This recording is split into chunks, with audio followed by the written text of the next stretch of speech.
We are live here on Plus One EXP's Roll for Content channel. My name is Tony Vicenda. I'm Chief Alchemist here at Plus One EXP, which is a weird little brand that multi-classes in tabletop game design, beard, and skincare alchemy, and the Bardic College of Content Creation. Our hope and desire is to help amazing designers find great players whose games they can love, and help amazing players find great designers who can love their... I don't know. I got lost there at the end. I'm not going to lie. I could have tried to pull it out probably, but it didn't work. We want gamers and designers to find each other and fall in love forever.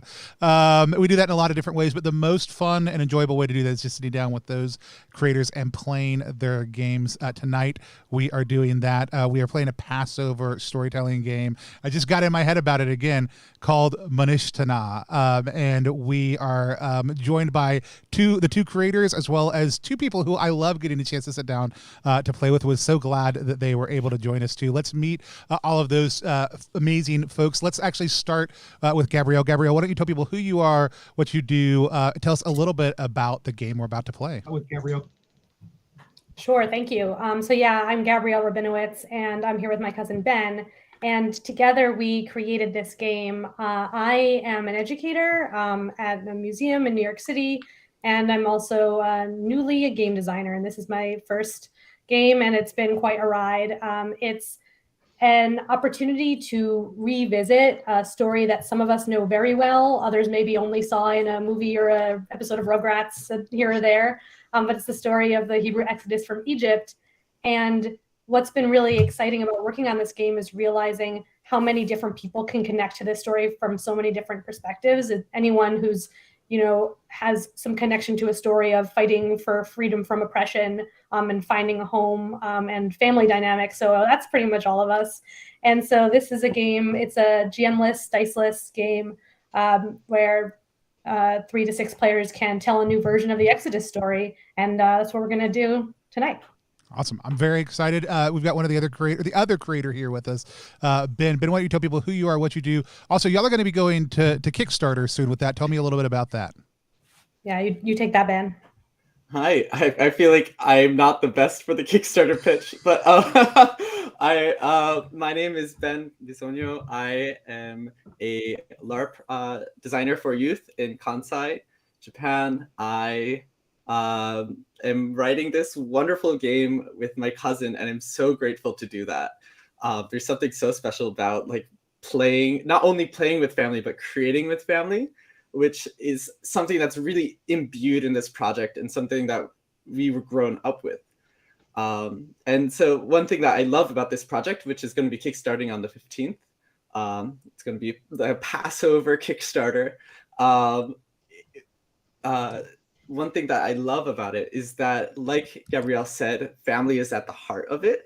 Like all of the characters, these specific characters, the Pharaoh, right? These big figures, Miriam, they're all part of a family, like connected somehow to one another, and through their connections, whether it's conflict or refinding their family, they get the strength to carry through and overcome obstacles that they wouldn't think otherwise would be possible. Which is, I think, a truth that we can carry into a lot of our real world struggles today. Gabrielle, am I missing anything?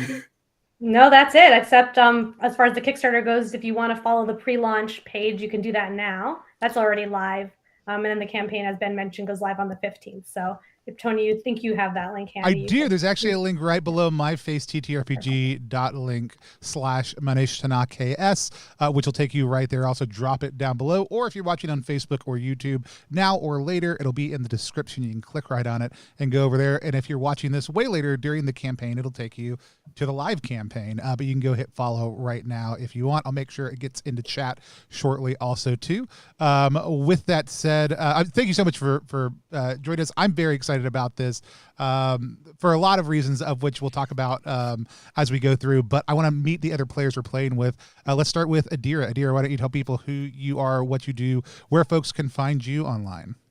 Yeah, hi, I'm Adira Slattery. I'm a game designer and poet in the Chicago area. You can find me on Twitter at Adira Slattery, and you can find my games at adira.itch.io. I love this shit. Excellent. Next up, we've got Ray. Ray, tell people who you are, what you do, where they can find you online. Hello. I'm Ray. My pronouns are he, they. I endeavor to be one of the ttrpg himbos in the indie space. I like to make games, and maybe a bit too many.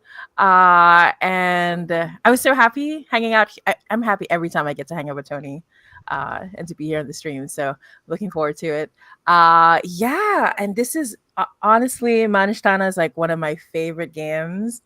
It was my top contender for like my favorite game last year, but it's also one of my favorite games ever. Like I played it a handful of times, and each time it's just such a great experience. I love it so much. So I'm excited to play with everybody again today, and I really encourage everyone to check out the Kickstarter. I love when Ben was like, would it be okay if Adira and Ray come play with us? And I was like, two of my favorite people. Absolutely. And so I'm so glad y'all were able to be here. With that said, normally we handle lines and veils at the top. Is there a place normally within the context of the games that we're going to talk about those things as we enter them? I'm just going to hand it over to y'all to take us into playing the game. Yeah. Gabrielle, just before you host, I want to just say one thing, that the playtest materials that we're working with right now, we're going to have a more pretty version, like an ashcan copy, people call it, which is just a copy that people can play right away at their own homes. So when the Kickstarter hits, like you can play this game with your friends. Or you can find the playtest materials on itch. So thank you. And that's all I had to say. You can jump in. Sorry, Gabrielle. No, that's important to mention. Thanks, Ben. Yeah, so welcome to the 5 of us, and welcome to everyone else joining us now or later. It's really wonderful to have us all together to play this game. So MaNishtana is much like the Passover Seder, which is the ritual meal for the Jewish holiday of Passover. This game takes place through a series of rituals. And the first ritual is called Kadesh, a welcome, literal definition being sanctification. And so we're going to start with that ritual, which will set the stage for the game that we're going to play. And I'll start by reading the welcoming text. Welcome, thank you all for coming. We're gathered here to tell anew the tale of the Hebrew exodus from Egypt, share in the fight for freedom, and discover the power of collective action. So to start with, we're just going to mention some expectations. All of us here are familiar with the game, but I'll just mention them anyway. This game takes liberties with the conventional narrative of Exodus. This story may take new turns, things that are not in the original version that and so we want to just sort of check in with everyone and make sure we're all comfortable with that, and see if there's any like level of divergence from the original story that might make somebody uncomfortable. If people want to kind of stick to what they know, or are we comfortable as a group going far afield? I say let's go hog wild. As someone who comes from both a spiritual and cultural background of weird forms of religious colonialism, I'm totally willing to follow wherever y'all lead as something that's culturally centered for y'all. So, but I'm very happy to come along for the ride wherever we go. Cool. And one thing I'll mention now that's coming up soon is we're all going to read through a version of the story together, so that we're all starting from at least some shared knowledge with this story. So, all right, so that's the first thing. The next is tone, right? Are we more interested in a lighthearted story, something that goes much deeper and more solemn, or are we comfortable sort of moving between the two as the occasion calls for it? What are y'all feeling? Are we feeling silly? Are we feeling solemn? A little bit of both. I'd love to hit some solemn tones, but I think I'm pretty open to whatever. Yeah, both sounds good. I think I agree with Tony and Adira in like I'm feeling like really kind of like nervous because I'm always nervous on a camera, but I think that like that's gonna get a lot of laughs out of me. But like once that's done, I'm gonna be able to like, especially by the big scenes, right? Like just get deep down into like the real heart of the narrative, which I think would would be really beautiful to show on air, like what this game is capable of, right? All right, cool. So I like that. So we all kind of have a shared expectation of lighthearted moments, but with also creating the space for solemnity when it feels right. Then next and importantly, how much time are we setting aside for this, right? Depending on how much time this game can be run, a very abbreviated version in a couple of hours. If you have all night, up to 5 hours, you can do every little single optional thing. So how much time do we have left? I'm fine with whatever, personally, but I probably, for my spouse's sake, 3 hours with about 30 minutes of conversation on the end would be great max time. Perfect.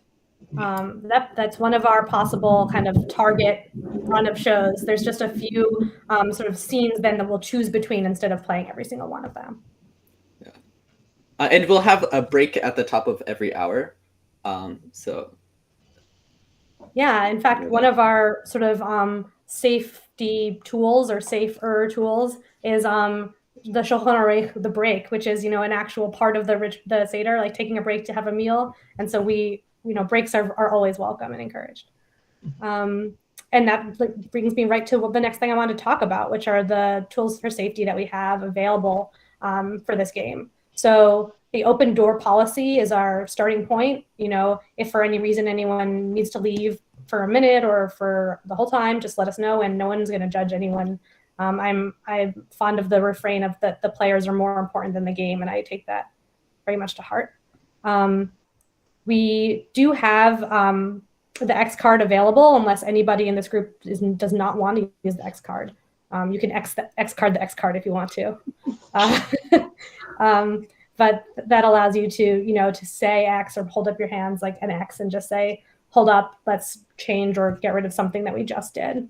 Lines and veils, we're going to do those in a minute. We're going to run through what we don't want to include in our game world at all. That would be a line, and things that we just want to happen off scene, don't want to explore in depth, which would be a veil. We also have in that game sheet where there's a line and a veil is also an ask, which basically means if you're considering bringing up this theme, just ask first. And let's talk through the lines and veils before we talk about the one sort of special mechanic that we have in this game as well. So we've already been putting check marks in, and I'll give everyone a second. Let us know if you need any, let us know if you're done. So let us know if you're done putting them. Yeah, I'll write done in chat. Great.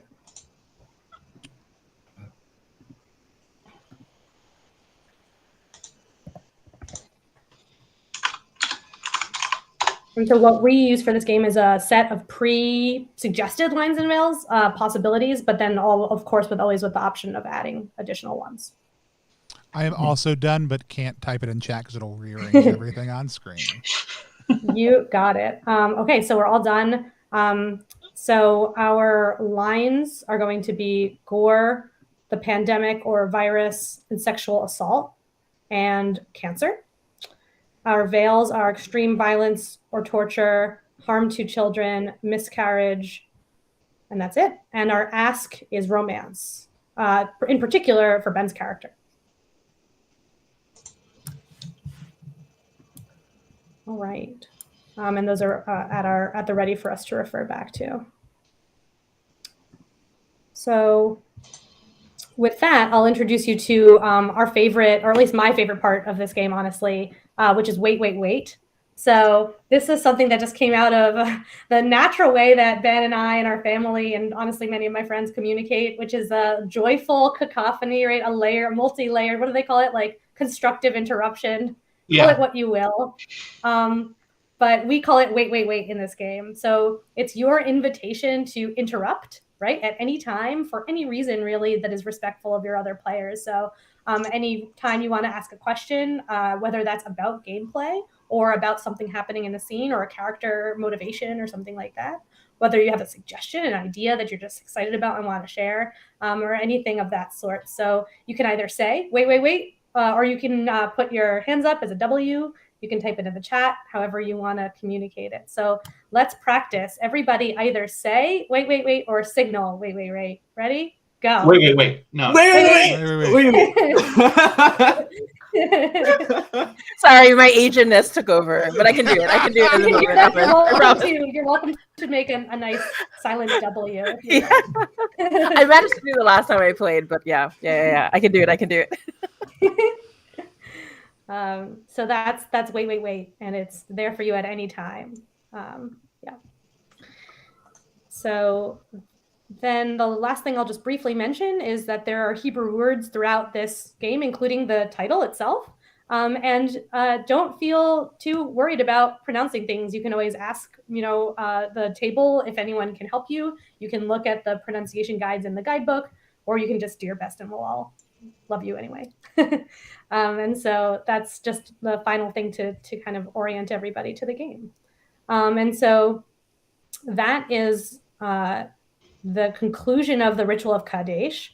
And so I was acting as the ritual guide for that ritual, reading through what the guidebook kind of told me to read. We concluded the ritual action, which was actually doing the lions and veils. So we did that. And so I'm going to close this ritual and pass the role of ritual guide to Ben.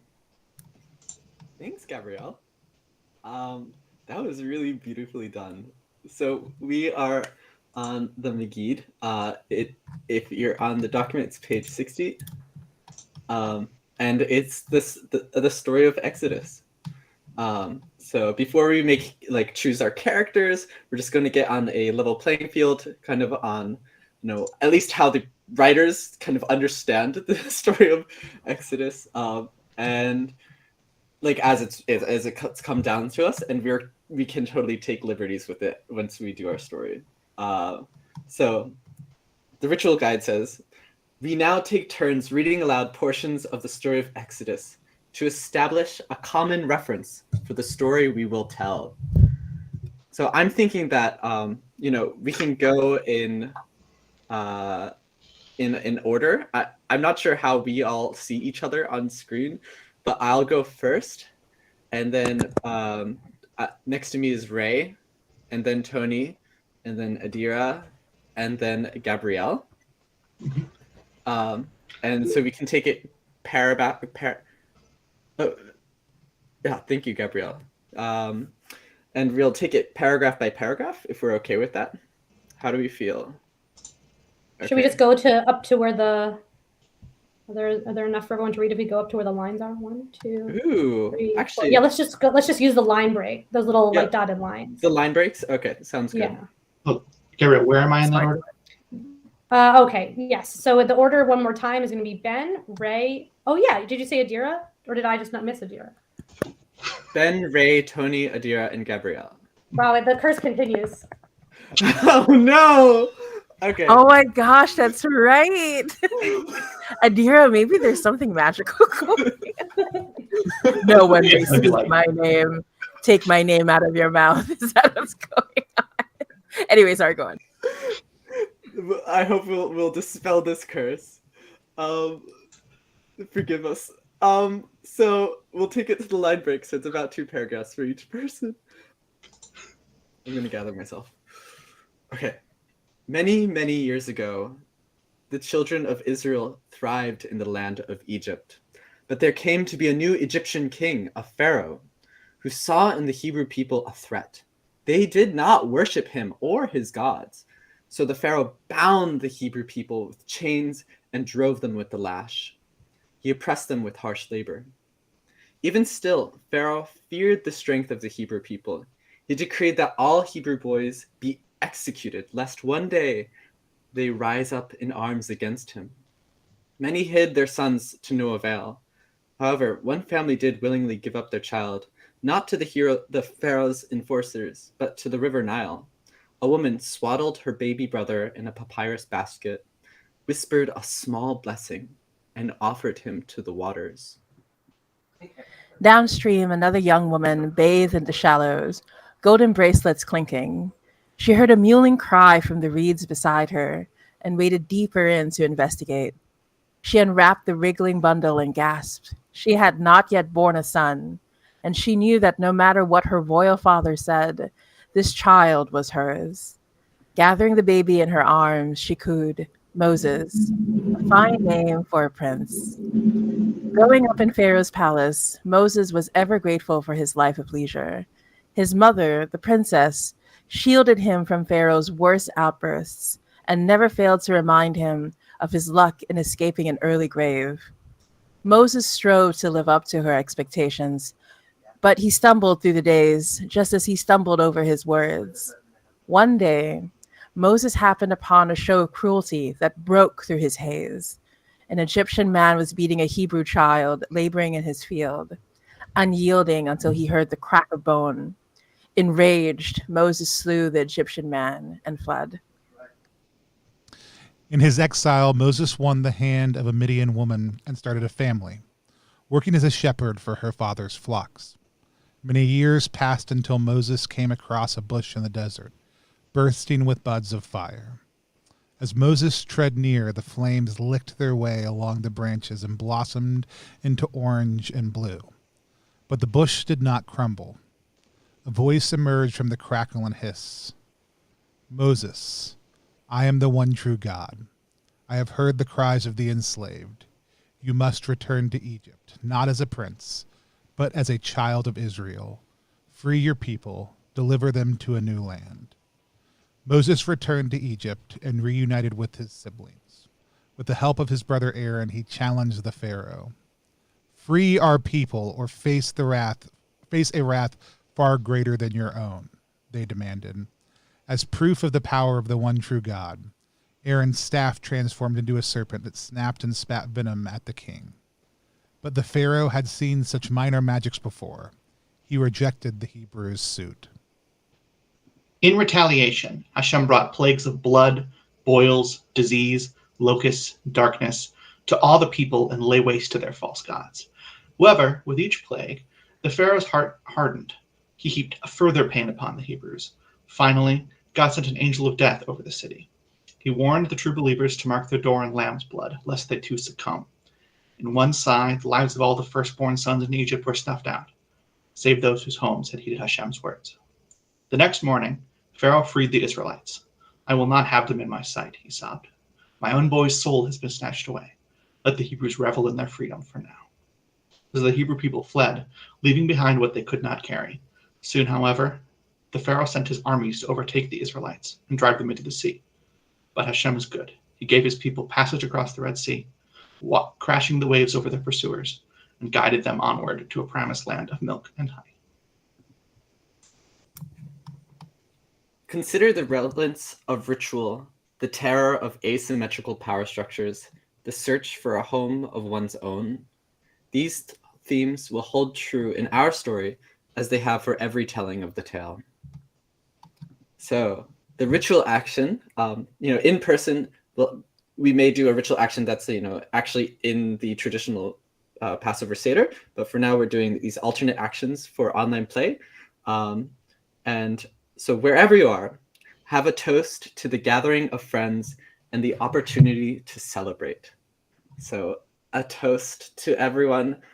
Thank you so much for coming with us and going on this journey.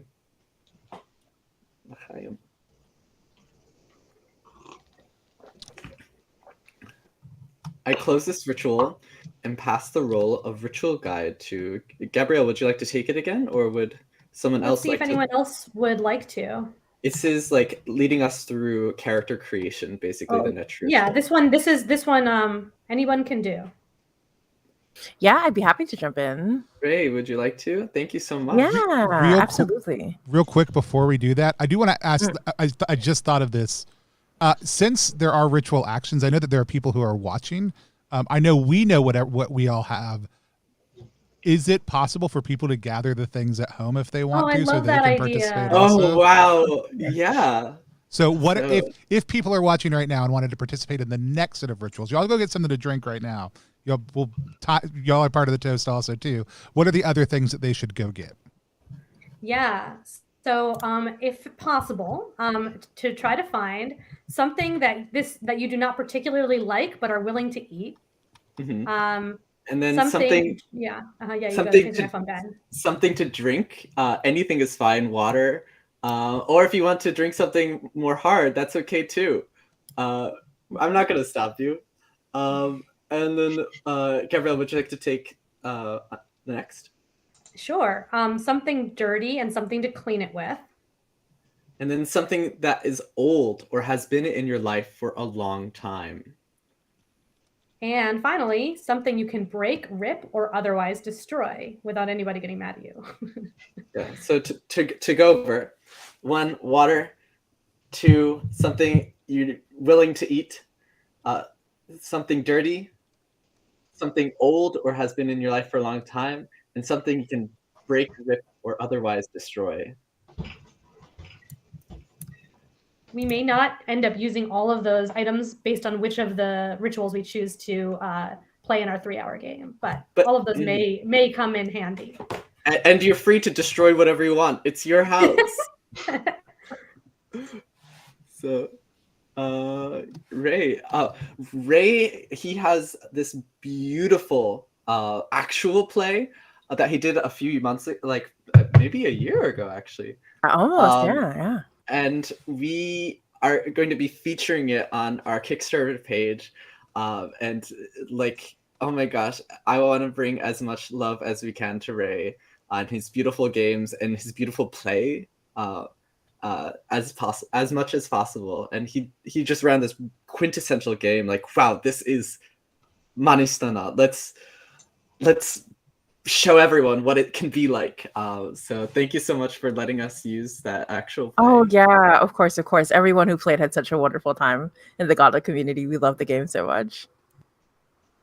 But yeah, okay, so I'm happy to guide us through the next ritual for choosing roles. So we cleanse this space to start our journey. So we start with the ritual action where for long distance, everyone cleans something. For example, sanitize your hands or wipe your glasses or throw away a piece of trash. I have my glasses, which are perpetually dirty. Same. You just and clean I- my glasses, yeah. And I have an eyeglass cleaner. Yeah, that's my go-to. And honestly, Right. It's nice because then for the rest of the game, like I can see everyone better. I know. I feel like it's so hard to remember to keep the glasses clean, right? Like, Yep, and I feel like I get used to the smudges, right? Like then they just become yeah. part of my life. Like, oh yeah, everything on the right's a little. I I had know. an entirely different object I was going to clean. What was it? Ooh. Just a little cat bowl that cats were drinking water out of earlier. My mom has complained for years that my ears are always dirty. So I'm going to do my best, Mom. This is for you. My That is desk, such a mom thing to say. my desk has gotten overloaded, and I was going to clean it off earlier today, but I just waited until now. Oh, nice. Excellent.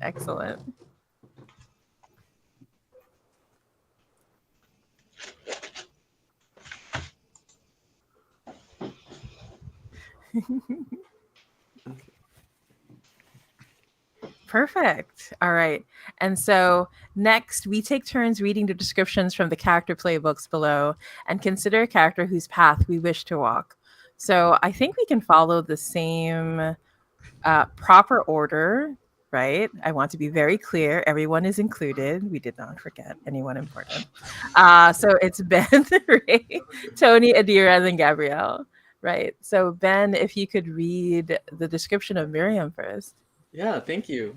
Miriam, who's the sister to Moses and Aaron, you are the first woman prophet and Moses' older sister. You are a singer of songs and a player of music. Your songs inspire others to imagine a better future, but you see what truly lies ahead. God shows you visions and signs of what is to come. Now it falls to you to guide your people forward, even if some aren't listening and others would rather you stay silent. And so there's also Moses, husband to Zipporah, adopted son of Bitya. You grew up in Pharaoh's court, far away from the agonies that your fellow Hebrews endure. But you finally saw the truth, defying Pharaoh's will by killing a slave master you found beating his Hebrew charge. God speaks to you through angels, the environment, and sometimes directly. You, on the other hand, are heavy of tongue and in eloquence. You stumble over the simplest of greetings. Zipporah, the wife to Moses. You are one of 7 sisters, and the one who holds your family together. Daughter to Jethro, a Midian high priest, you grew up in a severe household, but you never felt truly grounded until you first met Moses. Your father threw him in a pit for disobeying Pharaoh, but you cared for him in secret, bringing him food and water.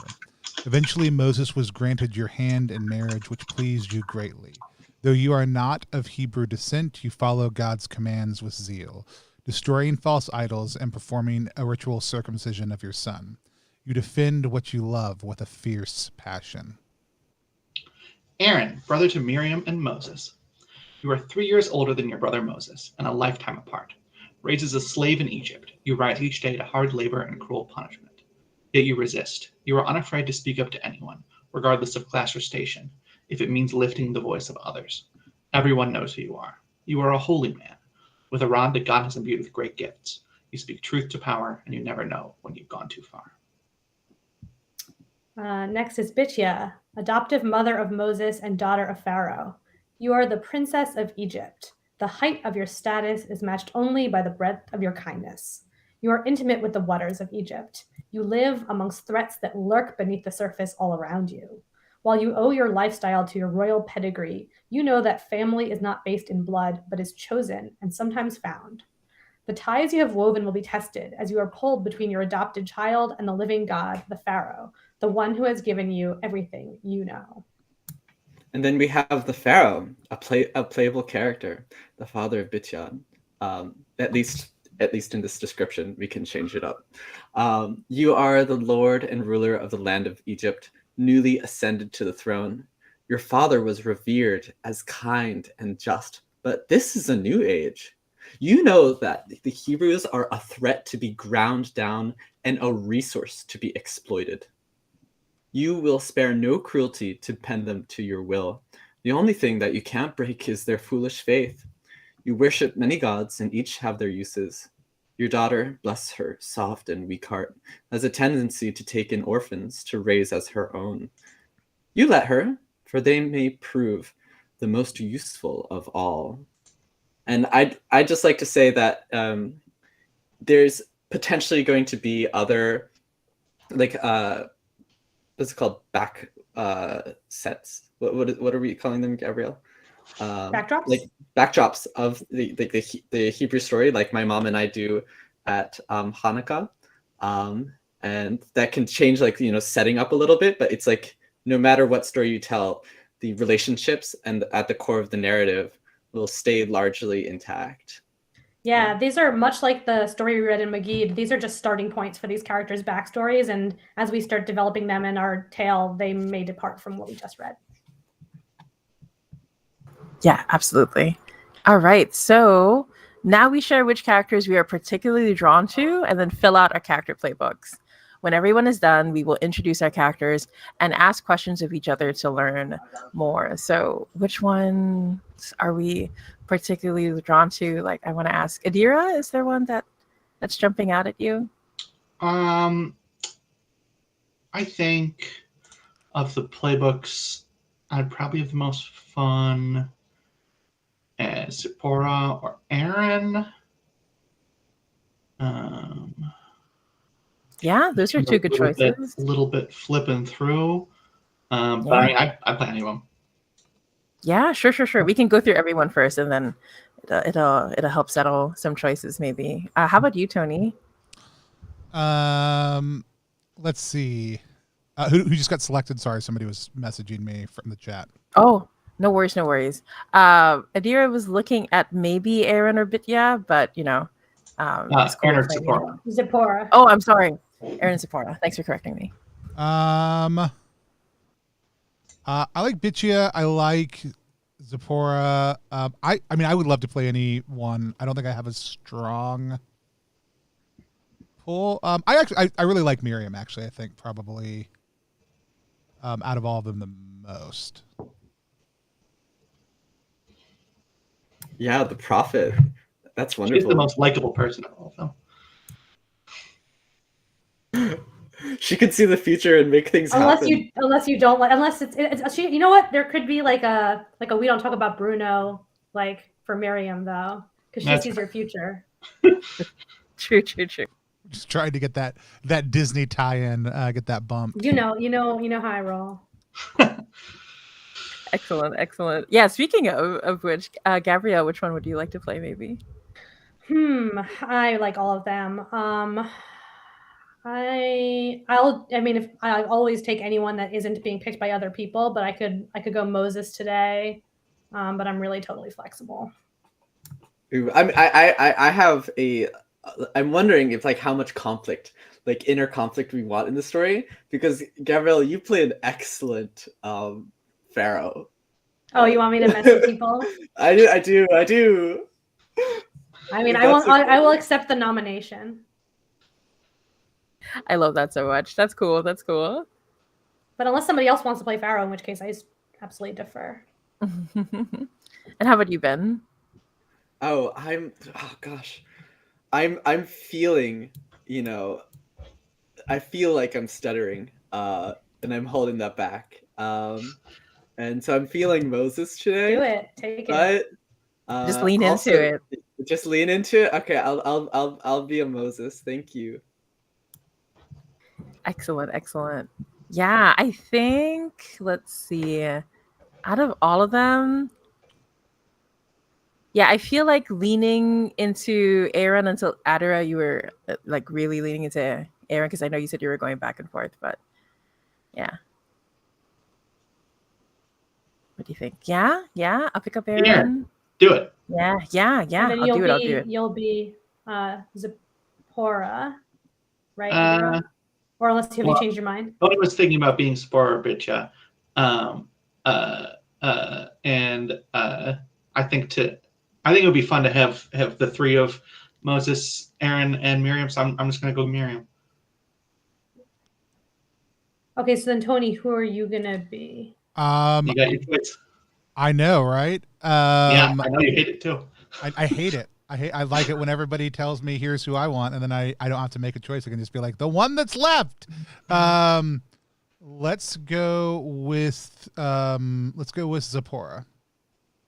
Okay, so Zipporah's been chosen, Miriam's been chosen, Moses, and Aaron, right?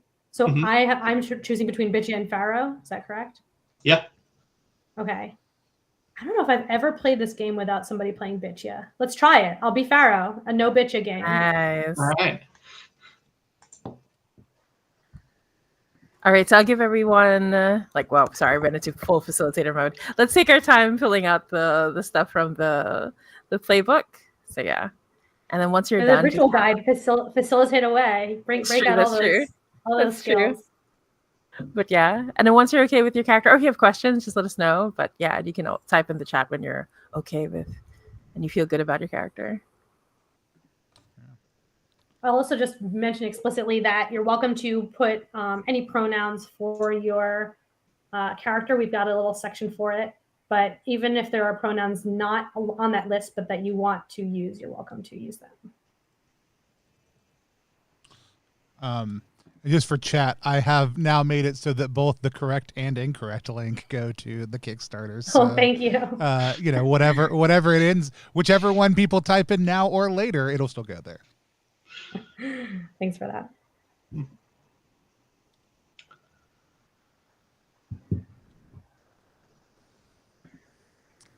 And thank Keegan for Keegan. Bye, Keegan.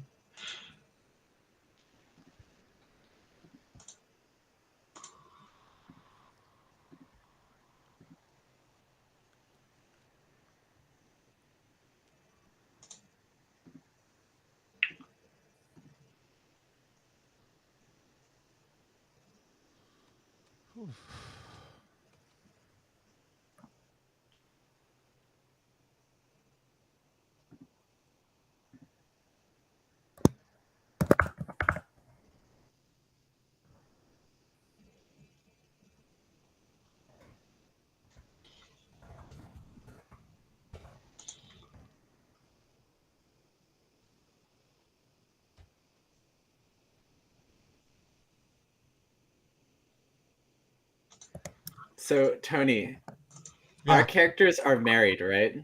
Correct. And so I have a place where I'm comfortable, speaking. And like every other place, I'm not comfortable speaking, but this one place I am comfortable speaking. And one of the options is a secret place, and then in parentheses, from whom?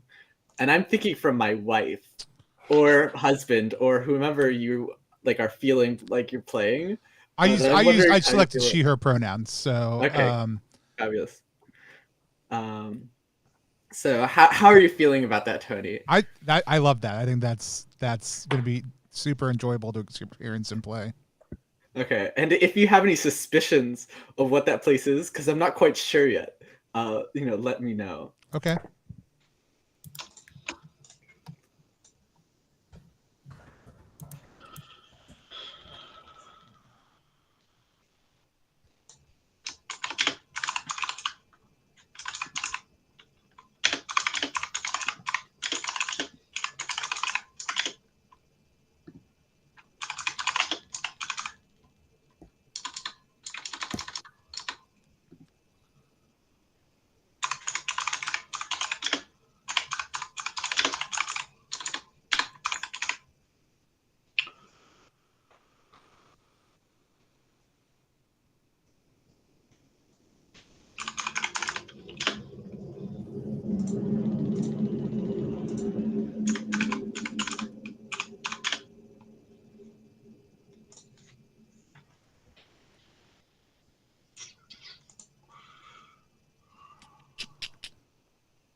I love these descriptions. They're so good.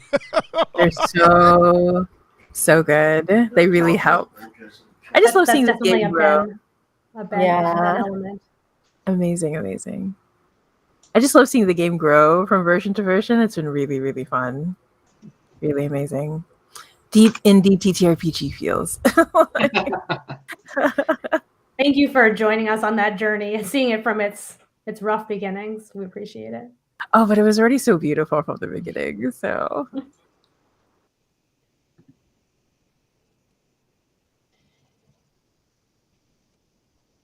I remember reading an early version when you all ran the jam last year.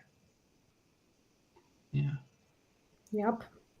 It's been through many iterations. Hopefully all of them improvements. Oh yeah. It's kind of a tough game because the intended audience is like a beautiful nerd who loves games and story games and want to bring it to their family. But then it's like for that one person and then 5 family members who don't know anything about role-playing games. And so that's like what we're trying to craft it for. And it's like trying to keep it as minimal as possible. And I still feel like it's too much,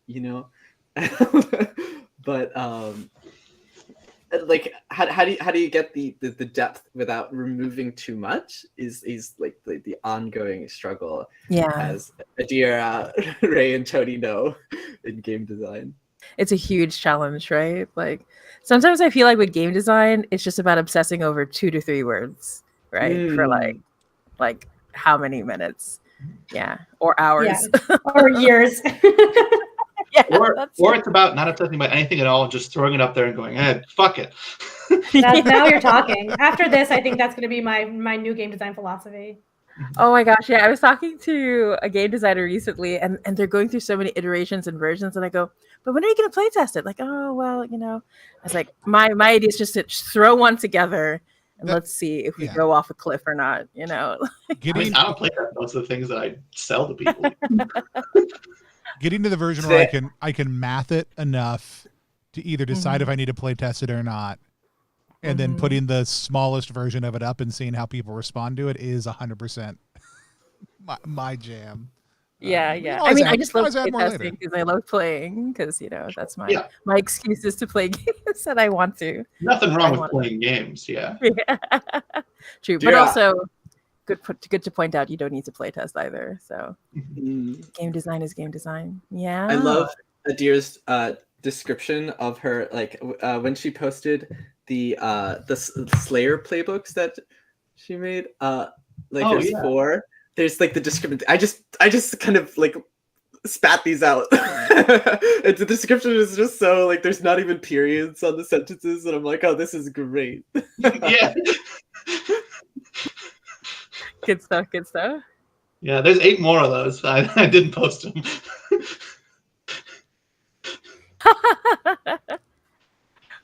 But yeah.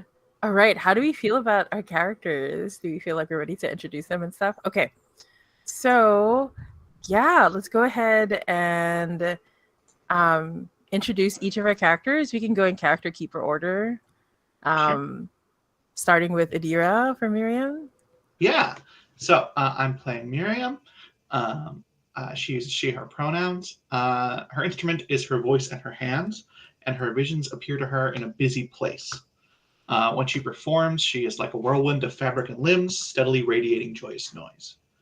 To describe herself, she is a skipping stone. I love that so much. Yeah. Okay. And next we have Ben, who's playing Moses. Hello, I am the brother of Miriam. I am Moses. I have shifting pronouns, and it reflects kind of like how I'm feeling unsteady and where I am in life, a little bit, at least for for me. So you can use whatever pronouns that you like. And then for me, when I hear the voice of God, it's a nurturing voice. It's the voice of the flowers opening at dawn, right? And I'm only comfortable speaking in a secret place, a place that my wife Zipporah does not know about. And I stand when I'm spoken to. How I stand is I avoid eye contact, right? I'm always looking away, and I look for the life around me, because I just want to look at anything but the coldness of the human face. And I describe myself as a shattered vase. So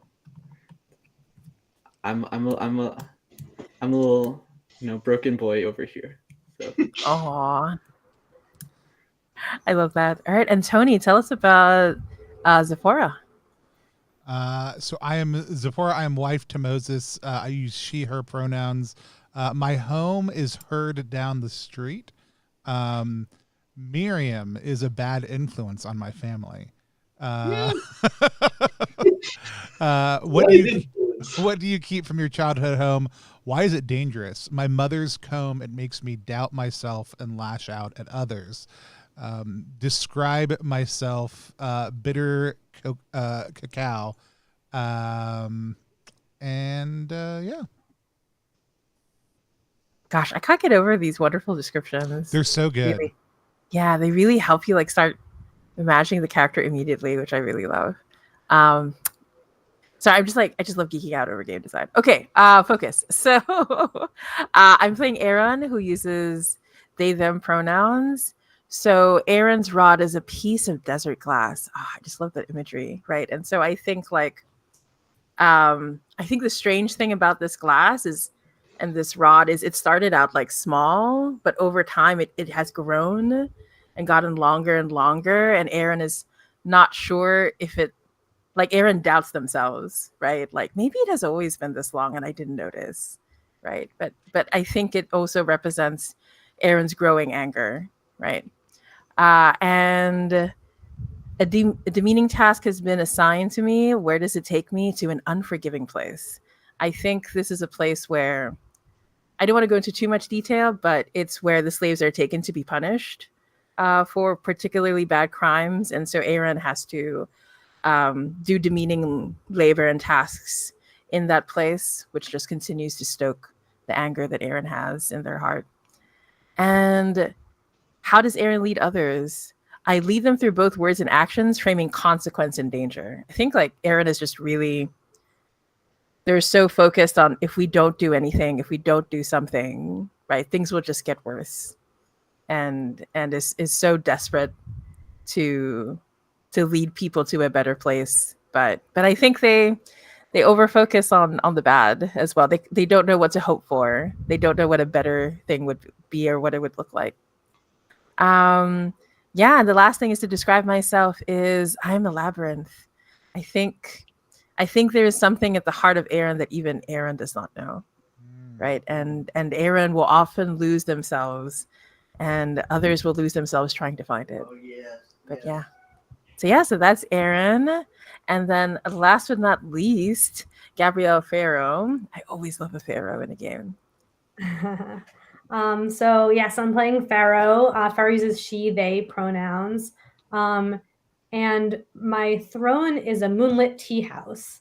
And the fear that I hide behind my cruelty is my mundanity, right? I'm all about creating these building secrets, all of these rumors, right? Like what could the Pharaoh be plotting next, right? That's my wheelhouse. And so I control my image through secrecy.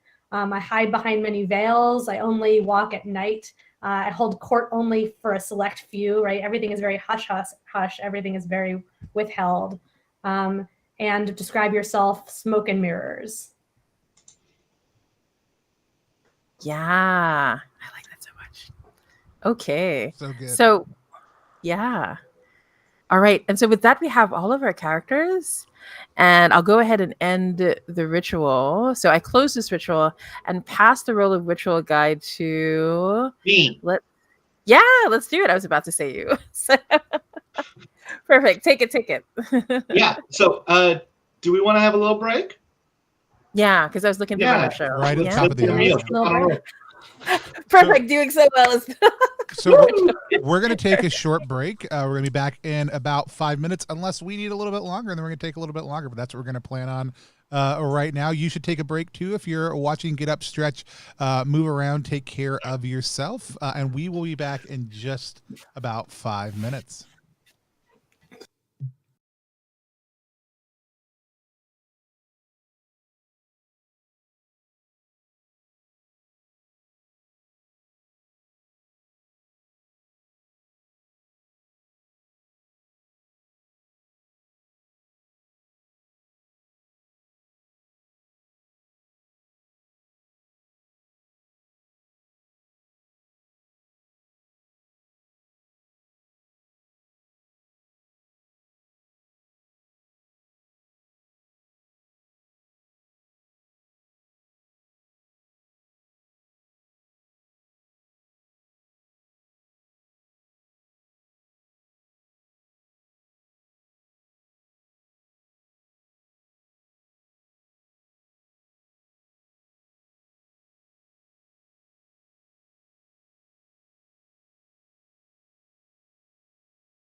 And we are live again here on Plus One EXP, playing MaNishtana, which is a Passover storytelling game. We've kind of entered in through the first few parts of the process and the first couple of rituals, movements of the game, and we are headed into the next one. I think Adira is taking over now. Yeah. Now, where were we? From page 67, and it's called. No, that's what it says. Oh, Yeah. And it was being a perfect ritual guy. I thought you were just being a smart streamer and saying, let's take a break. But that's actually what it says in the play guide, too. Yeah. It's really it doesn't mean that both aren't true. It just means that it was in the play guide also. Yeah. All right, so the next ritual, I believe, is Karpas. In the cracks of an old ruin, new life begins to sprout. We can appreciate both what is past and what is yet to come. Usually if you're in person, this is the part of the Seder where you would dip things in salt water and eat them, parsley, whatnot. But instead, we're going to talk about showing people something older that has been in your life for a while, show how it is a new use or meaning in your life.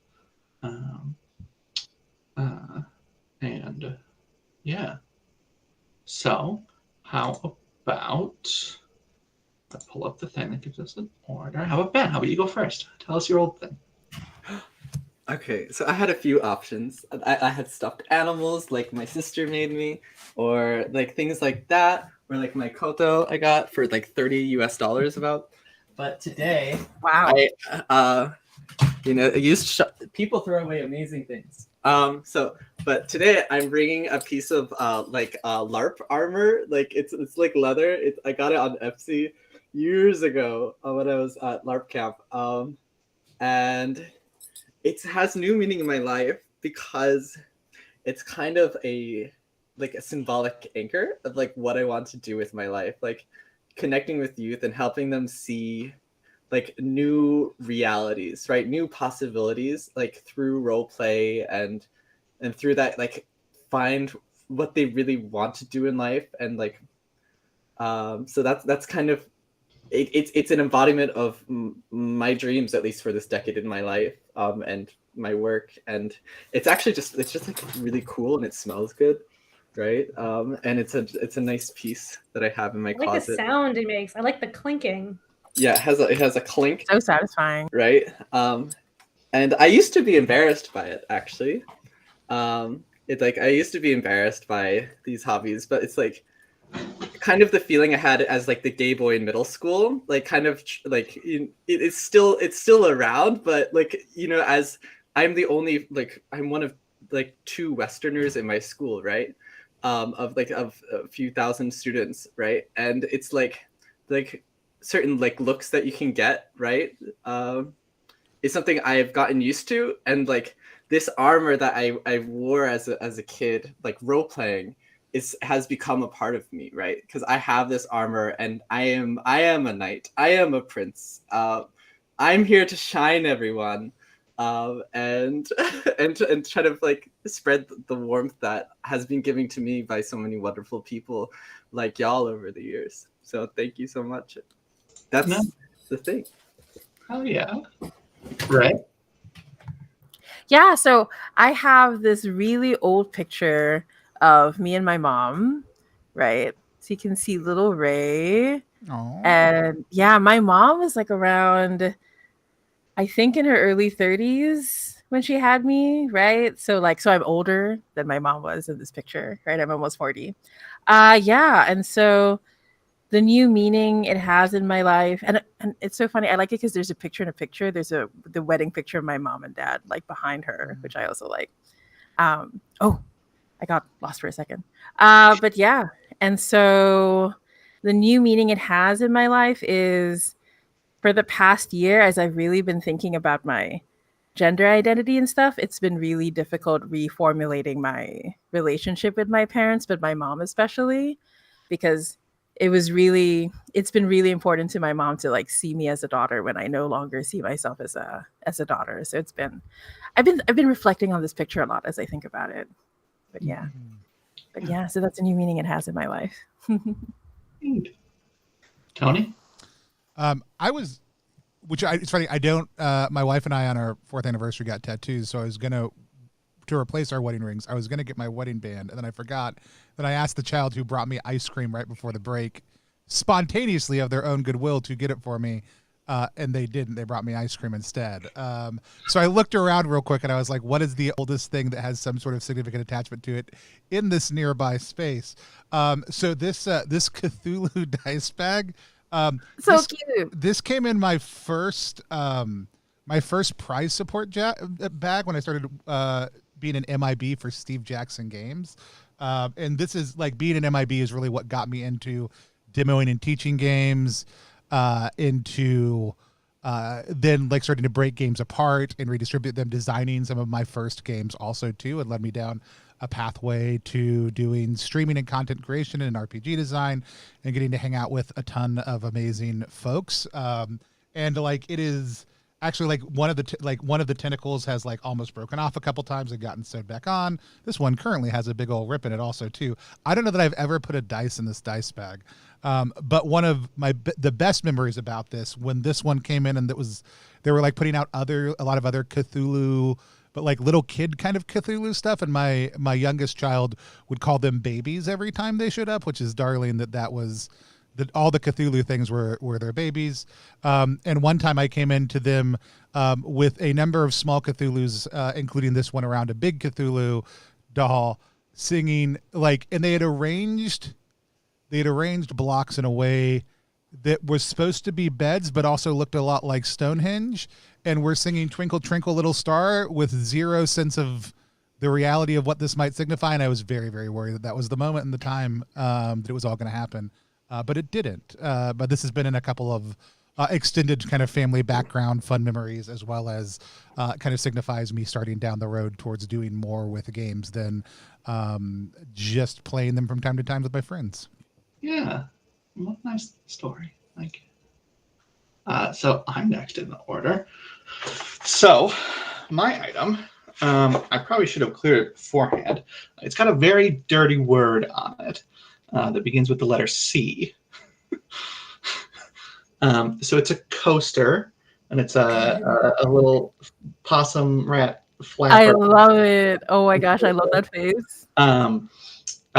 So my spouse and I bought these coasters like right when we moved in together for the first time, years and years and years ago now. And they all had various dirty phrases and silly animals on them. And this is one of the only ones that isn't like broken from use and things like that. And it means a lot to me as I have like internalized and like come around to my identity as a bitch. Yeah. I love that so much. Well, Gabrielle. All right. So the object that I chose is my childhood favorite book, Matilda. And sometimes when I know I'm preparing for a game of MaNishtana, I'll go and look in my room, and like sometimes I'll look at my bookshelf, and this is the book that like called to me today. And it's because it's a book about a little girl who loves books, and obviously that I was a little girl who loves books. And the reason why it's especially meaningful to me now is I always had a dream as being a little kid of writing a book. And when they asked me like, what do you want to be when you grow up? I was like, I want to be an author and illustrator. That's what I used to say. And we're kickstarting a book. So like, this dream that I've had had as a child and then kind of put on that back burner, it has a chance to become reality. So that's a completely new way of thinking about this for me. Nice. Oh yeah. That's cool. That's so cool. Yeah. All right. So that's all the items. So I will now guide several short scenes, flashbacks at some time before God calls us to act. I realized I was saying Hashem whenever I was reading God earlier. That's okay too. Great. They might depict a moment that characters first meet or a moment of intimacy or conflict. Each character will appear for at least once. If you are not in a scene, you are invited to ask questions and make suggestions or take on the role of a side character. Please check in if you're ever unsure. So the general rule is, since there's 5 of us, we're going to do all 3 of them. We got make an example of them, baby in the bulrushes, and a Hebrew in Pharaoh's halls. So,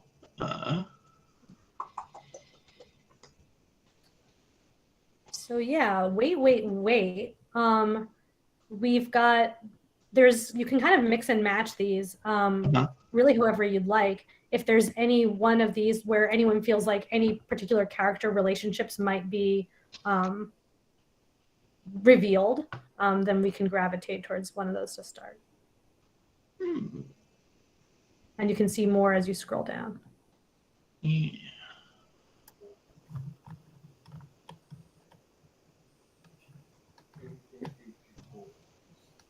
Tony, can the audience see what we're looking at? I just made it so they could. Anytime you see me look from this side to this side, that invariably means I've done something to make sure the audience can engage in a certain way also too.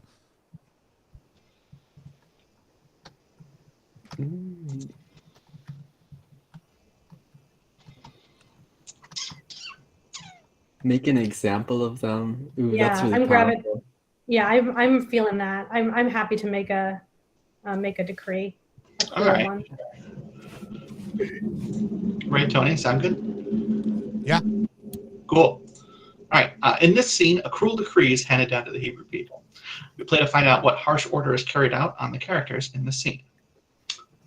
So it sounds like we've got Pharaoh. And do you want to be sort of just putting the decree on all of us, or is there a specific Well, let's see. you're particularly vengeful towards right now?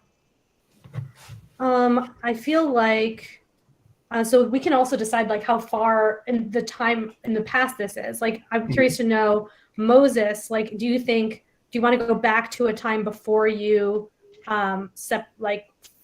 embraced your Hebrew identity, or what? I feel like this could be like when I'm like a little I could be a youth, or I could be a young adult. I can't decide. I think I would like to meet my wife in this scene somehow. Oh. Okay. And maybe somehow the cruel decree is like, so either like slams us together or like separates us apart just as we first meet, like something. I like that. Okay, cool. Like it says like, what scene of daily life is interrupted by the new order? Ooh. What do you think about that, Adira? Like, if this is in my youth, like what scene would it be? So there are a lot of different things within like Moses' youth that you could point to. I mean, he's like raised as a prince, a lot of different shit he's got to do. I mean, you could go for the murder if you wanna really go for it. Oh wow. This could be a decree that was created in response to something that you did. Yeah. It could be that as well. Like maybe you did something, you were edging towards the murder, and sort of pushing against some of the boundaries that were placed upon you. I've never played with the actual murder on the screen, so let me look at the lines and veils real quick. And that could also be veiled out. Like, that could be a thing that happened off. Right. Like, we don't go into detail, but it's a focus. You just say and kill them. Like, yeah, you kill him. I think this could be that scene, right? And maybe, yeah. I think that would be really powerful. So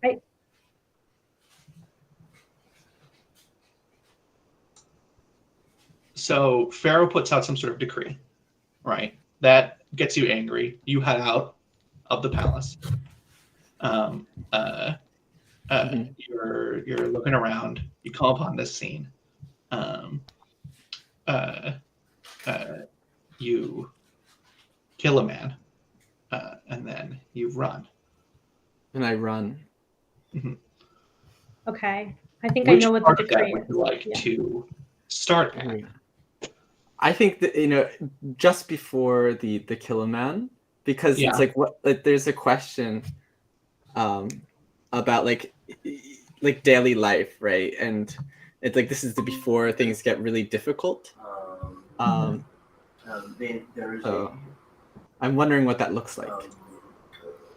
And maybe Farah, if you could help us. Yeah, well, So I'll we tell you have, what we I'm have thinking. Farah in the scene, me in the scene, and hopefully Zipporah, if she's available. I'm down with being in the scene. I think the question is, where is the scene taking place? It'll help me, I think, center myself a little bit more. Yeah. Well, I'm also wondering if you meet Zipporah in the beginning or if you meet Zipporah later after you've left. Ooh. I think maybe I meet Zipporah with blood on my hands. Yeah, exactly. All We right. meet Zipporah after the decree. That's what I thought. So the decree. So I think that the decree is based on actually something I observed in Moses, which is right that Moses's tendency to not to speak, right? And what I have noticed, right, is that other people are starting to put words in your mouth, right? I'm seeing, like, I'm worried that this, ward in my palace is not like necessarily towing the party line, is not spreading the rumors I want spread, and other people. I'm worried that you may not be a, but I don't want to reveal that, right? That there's unrest in my own house, of course. So instead, I want to make a decree that basically a Jewish person, a Hebrew, is never allowed to speak first, right? In the presence of an Egyptian. The Egyptians can only spoken to and once granted the right to speak. So my hope being that will help Moses, take the initiative a little bit. All right. I like it. But the Pharaoh doesn't actually. So that's what the decree is. I can tell you, I'm not actually out in the town square saying this. Of course, that's not my. Are you asking me to say way. the decree, or wait? So you have made this decree, and now Yes. Yes, Yeah, 100%. yeah. 100%. I'm asking you to make this decree. Make I'm most not even one. present. Yeah. Oh wow. Okay. I invited you to tea, and I told you that this is going to happen and that you had to do it. And I'm looking up from the chamomile. I'm like, okay, and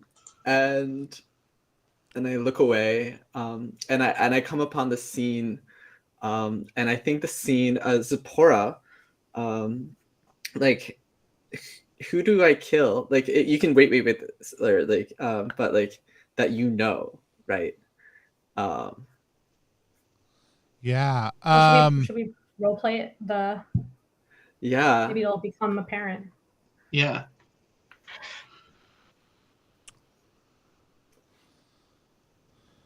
So I'm going to Media, where Zipporah's family is, and it's a place blossoming with like abundance, and there's flowers, and there's people, and there's a beautiful kind of scene by the temple where her father is, right? Zipporah's, and I go to the steps of the temple, and I start to make this decree, right? And in this space before I came, everyone looks like they are largely equal, right? This is a cosmopolitan place in the old world, and like I see that what I'm about to do is going to change a lot, and I hesitate. and I stutter out the decree, and it's like too soft to say, and I'm young lady can No, I'm sorry. you hear me? Well, you are. And It's I really look funny. to you, Zipporah. You were cutting in and out as you said Too perfectly. Too Yeah, it was perfectly. perfect. Your video stream was actually glitching, Ben. And so, Almost as if you did that on purpose. like, as you try to talk to me, I just like, I think I take your hand and I like just like pat it and I go, no, we're busy. And I just like the mark. I think this is a moment where like you are like you have walked up to like the temple steps. The world is moving around you and you are used to like the automatic attention of being one of Pharaoh's wards, but this space just doesn't care. And if you don't exert yourself here, nothing will happen.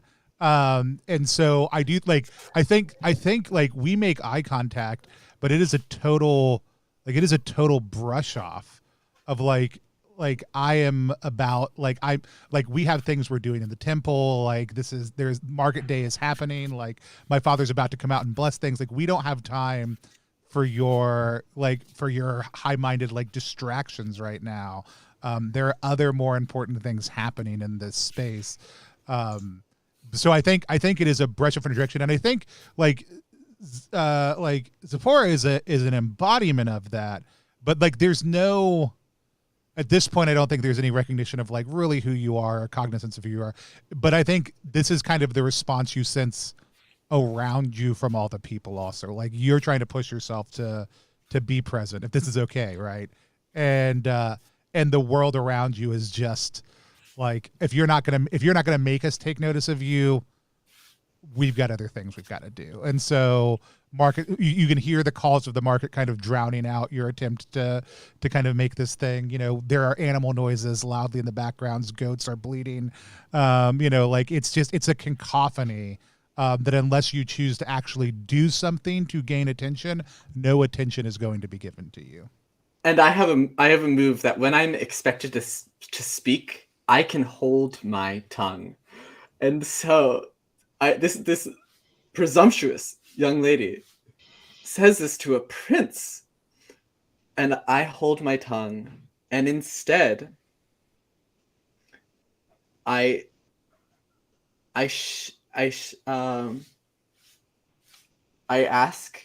God any question, and the question that I'm going to ask God is, what must I do? And I'm going to ask another player to answer me as God. Adira, what must I do? Well, you've been told to do something, and you don't really want to do it. And so you must weigh the merits, of doing this thing and not doing this thing, and of figuring all of these things out. If you look at it plainly, I'm sure you'll come to the correct conclusion of whatever it is that you must do. And I look up from the moss that was growing on the temple steps, that's like brilliantly like blossoming with vibrant green, and I know what I must do. I say, everyone stop, and I stamp my feet, and in that moment I cannot speak, so I clap my hands as hard as I can. I wave my hands in the air and I say, everyone, please stop.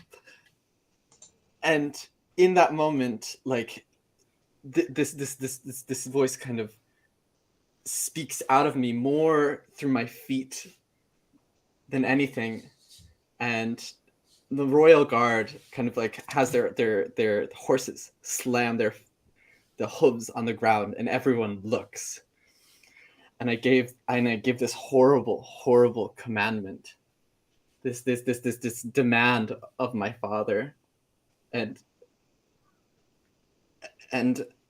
once it comes out of my mouth, like I turn blue with shame because I asked a question of God, and I don't think I followed through on what I should have done. And that's when I think the murder happens. A young Jew, right? Like says, like is bustling through and tries to like get through the square, not exactly realizing what is happening, right? And one of my horsemen slays him when the Jew says, "Move out of the way." Oh, sorry, my mother's words, her words, and I apologize. And I share my mother's words, and then this young person tries to move through and says, I have to go, I have to move, I have to get home, and speaks to one of my swordsmen, and they slay that young person. And not almost bewildered, not knowing what I'm supposed to do, I slay that swordsman in kind, because it's what makes sense, right? And we cut away.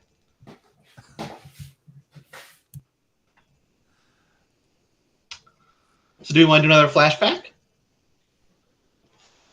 That one was a Bear of the Lambs. Hey, we wanted solemnity, right? Yeah. True. And so we've connected 3 characters, kind of. Yeah. We could probably just do one more for the other 2. Mm-hmm. Yeah, that makes sense. Either of these called to you, right? Let's see. Yeah, a way to introduce Miriam and Aaron, right? So I think I really like.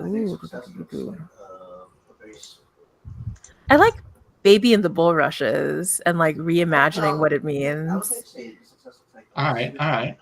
In this scene, someone saved in secret.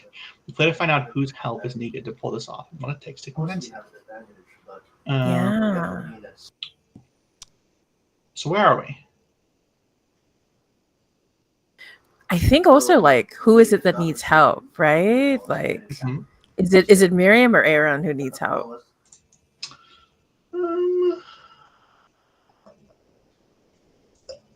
I mean, we're both troublemakers.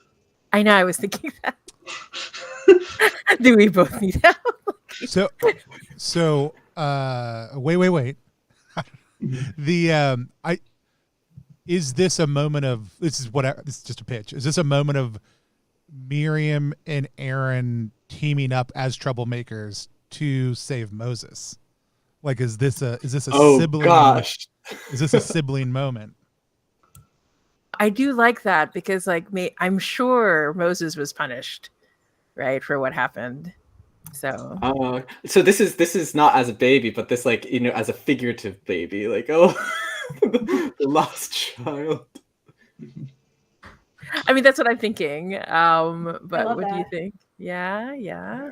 Because we don't need Moses in the scene. You know, this is the classic, you know, Moses in the scene moment. But you know, you could save each other. So how do you feel, Adira?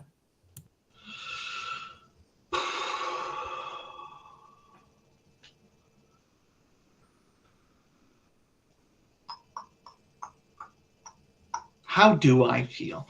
I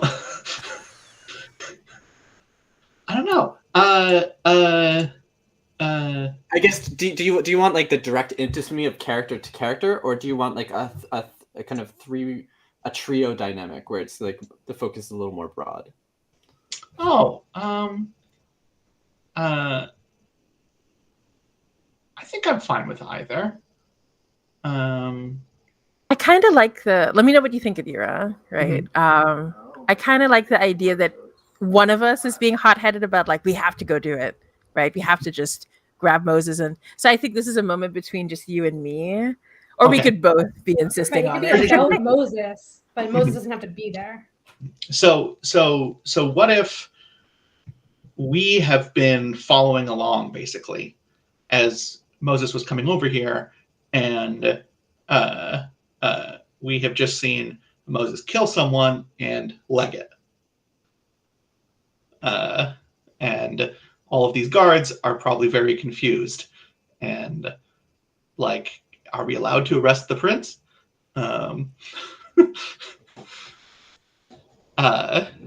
And so the two of us are around a corner. I kind of like the idea that we both decide to do, like, make a bad decision, a quotation mark bad decision, in the moment, and we catch each other's eye, and I'm like, what? So what is it that Miriam wants to do in this moment? That's not a good idea. Miriam wants to head out there and cause a distraction, create a distraction. Yeah, and I think Aaron's bad idea is I think Aaron wants to bully the guards and speak to them directly, which is horrible. Why would they listen to Aaron? Especially after this command, like this law that was just put out. About yeah, it's almost like it's like an anti-Aaron law right here. Yeah, I like that. So I think I catch your eye the moment, like, I drop my rod and the glass is like in my palm, right? And like I'm about to open my mouth and I see you.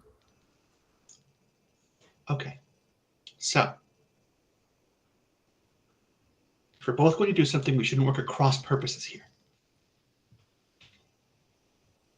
Yes? Good. Okay. So what were you thinking? I was thinking that I'm going to make them regret what they're about to do. And like, and you see like Aaron's eyes fill with like this violence that they don't know what to do with. Okay. You know, we can use that constructively, you know? There's always something that got to be smashed. Smash. That sounds. Yes. We should smash things. The stalls, the market, all of it. We should smash all of it. Well, yes, that's correct. The market is not associated with the guards, Aaron. Oh, smash the guards. Even better. I like that idea better. Well, when's the last time you've been stabbed? I think poor Aaron looks to the side. Yesterday for not listening to my master? Yes, and are you still recovering? If I listen to my body, it is indeed unhappy. Yes. So. Oh, actually, I feel like Miriam, you've got to move for this when someone needs you to guide them. Yeah, I was thinking of perhaps using this move.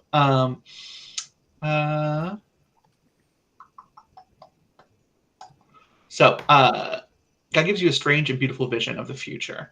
I'm going to describe what I see. Chaos and confusion. All right. So Miriam looks from Aaron out to the marketplace and just sort of peels back the light in front of her to see what comes next in this swirling miasma of bodies. She sees blood and death, and a lot of it. She sees herself trampled by a horse. She sees Aaron run through with a sword. She sees Midian burned to the ground.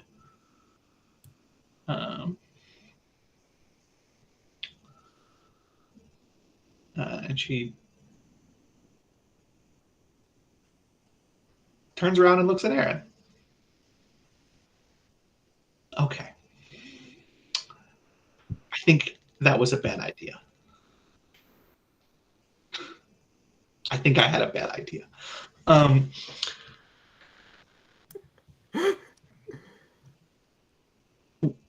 What if, instead of the two of us just going in and causing a ruckus ourselves, we perhaps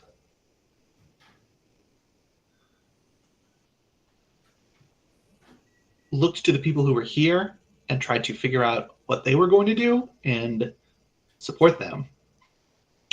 And she sort of turns the corner and points. I sort of see a group of people gathering over there who are all sort of talking. And there are all those guys over there who are talking, and they're probably going to try and kill each other. Wait.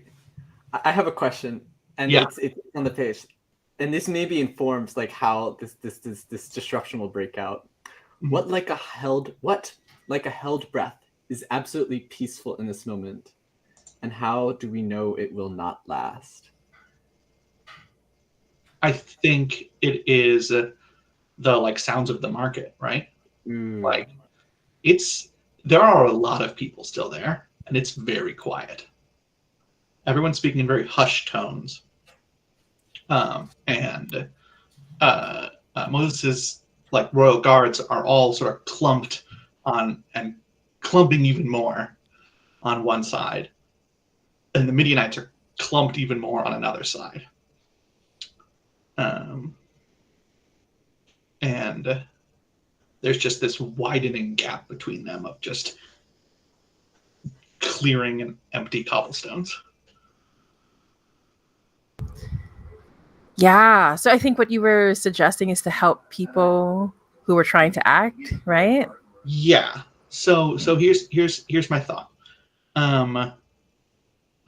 We can still charge in there. We can still do some stuff, you know.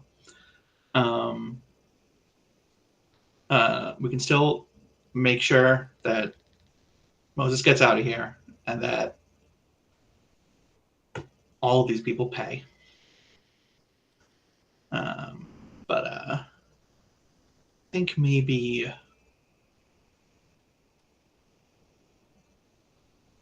we should maybe slip around a few corners first, meet up with those people, let them know we're going to do it, and then do it.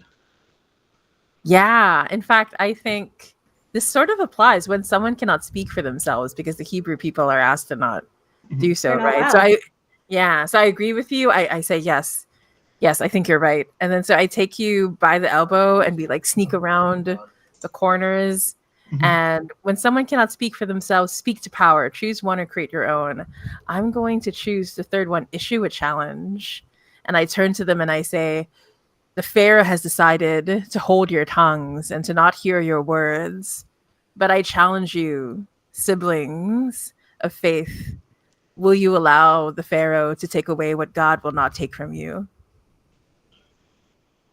Right? And I'm like trying to, and then like as I say that, like I hold up the rod and the glass grows again. And so inciting. Yeah. Mhm. And you see violence. people are being turned by this. Like people are impressed. Like, and they've heard of you. Like you have a reputation. And so to see that you've come and that you're there rallying them, like you've got a crowd that are willing to follow you at this point. Yeah, and I think when that happens, I turn to you, Miriam, and I like, they will go where you lead them. Well, then what are we waiting for? And Miriam leaps, hop, skip, jump across the rocks over towards the soldiers. And I think that's a good place to cut. Perfect. Excellent. All right. So, it sounds like we're going to close this ritual and pass the roll of ritual guide. I'm going to pass it to. I mean, I can do it. Tony. Awesome. Are we So doing? Tony, Are we you doing? have a decision to make. Okay. Are we going to enter Yahat's a voice calls and be called by God to act, or will we enter Halakma Anya, let my people go, and make demands? Ooh.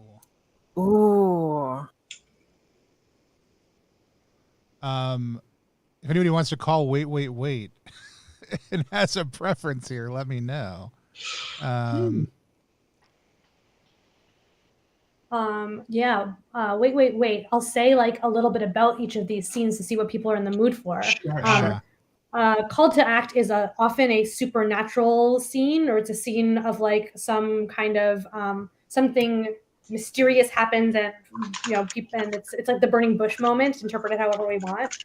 And then Halachma Anya is the demands, which I feel like we got kind of a taste of just now, but not like a little precursor.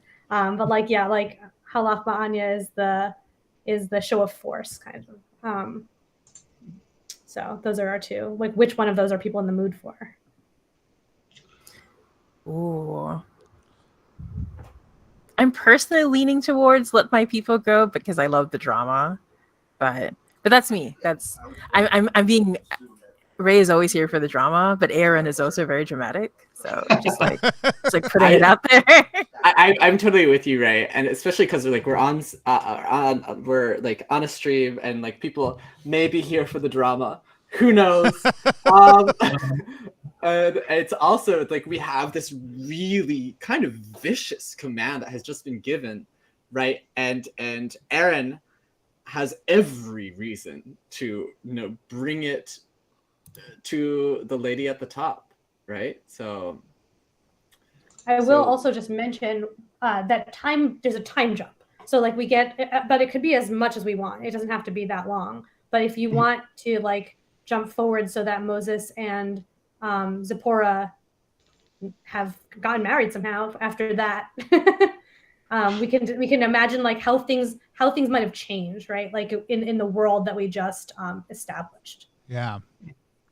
I'm down for whatever. If we want to be here for the drama, I'm 100% down for it. I already clicked the link to go down there. So, which excellent bookmark Google Doc. This is potentially the best Google Doc anybody has ever sent to me to play their game on. I know, same. All the streams I've ever been on, and so it is better than a lot of the finished PDFs I end up with, even. So it's very, very, very well done.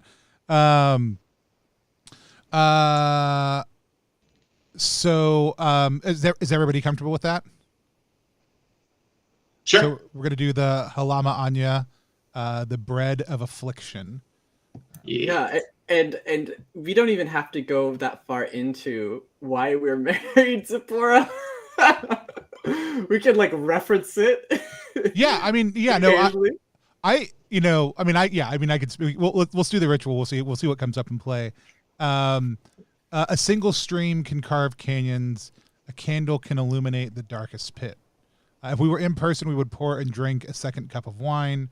But since we are not, we will describe a time we had to fight for something we thought was beyond our reach. Who helped you achieve it? This is out of character. And so we want to follow our normal rhythm. Sure. Ben?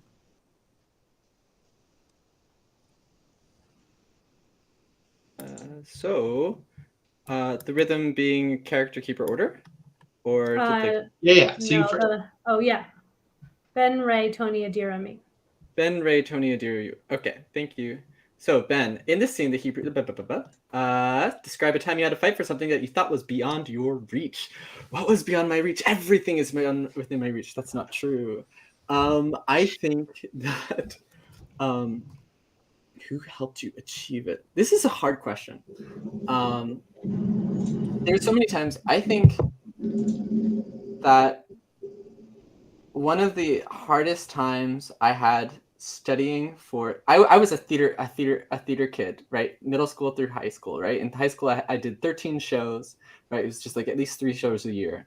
And one of the hardest times I had was was like my senior year, and I was finally cast as one of the lead characters, and it was a role in which it was like not the importance of being earnest. It it's a show where Darren Criss was in it, and it was on Broadway about business people being terrible business people and getting over one another. And that's a description for a show I'm going to remember the name of later in the cast. But and I had to study these lines, and on stage I messed up the lines and I changed the script from what was in the actual book of the play because I was like, it's in character. And once a LARPer, always a LARPer, Ben. And so what I thought was beyond my reach was being comfortable enough to stand on stage, right, and make bad decisions. And in a kind of similar way with where Moses was just standing on a stage and just made a bad decision. Like for Moses's voice of God, it was God, and for my voice, it was my mother, Rebecca. I think I've already referenced her, but she's the love of my life. She's my idol. I want to be my mom in all the best ways. And so that's who helped me achieve it, to be comfortable on stage. Nice. Cool. Yeah, I got to meet your mom. The first time I played this game was with your mom. Yes, you were. Yeah. Right. Yeah, she's really awesome. Yeah, okay. So for me, I had to fight for something. I'm trying to think about what I still have a lot of privilege compared to a lot of people in the Philippines, but can't help but think about a lot of things I had to fight for. So I think the one that comes to mind right now was when I first got diagnosed with temporal lobe epilepsy. My boss tried to sort of like pressure me into resigning because they didn't want to deal with the help I needed. So I really had to fight.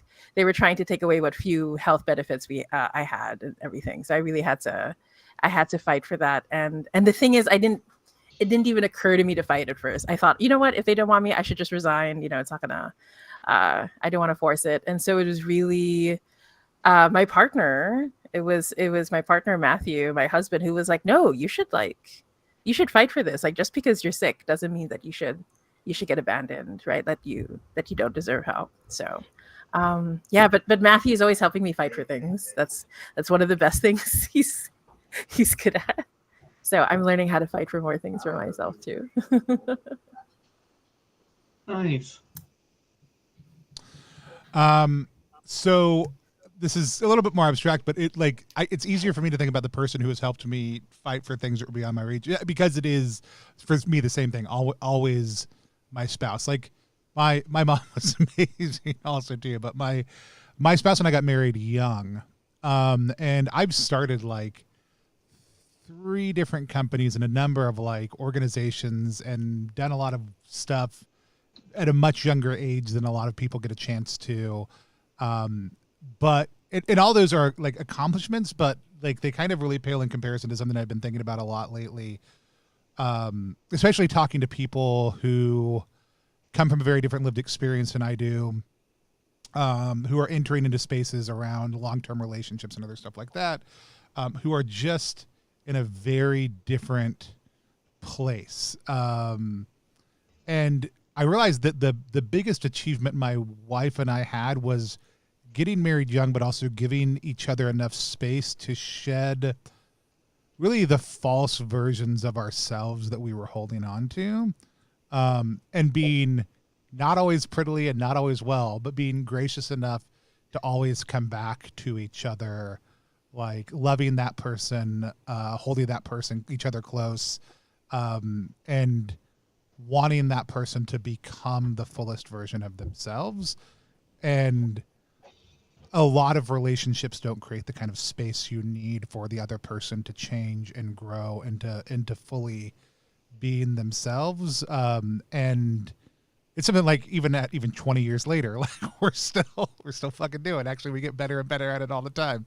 But it was really hard, and everything that we've been through in learning that and still learning that and giving each other that space. Like I can't imagine doing it with somebody else. Like I can't imagine somebody else caring enough about me to give me that kind of space, and challenging me to make sure I give them the space that they need also, which makes me a better person in turn. And so, yeah, I think that's for me a big part of it is really shedding like the false sense of who I am or external identifiers, especially for me, professional ones that tend to be my identity, rather than kind of finding my identity in space with them. Yeah. Hell yeah. Yeah, I love that so much. That's so beautiful. Yeah, the shed the false versions of ourselves is very true for being in a relationship for a while. Both me and my spouse were different genders when we started. Yeah, no, I was thinking the same thing. Yeah. But so for me, something that I fought for. Something I fought for is my gender. When I was a teen,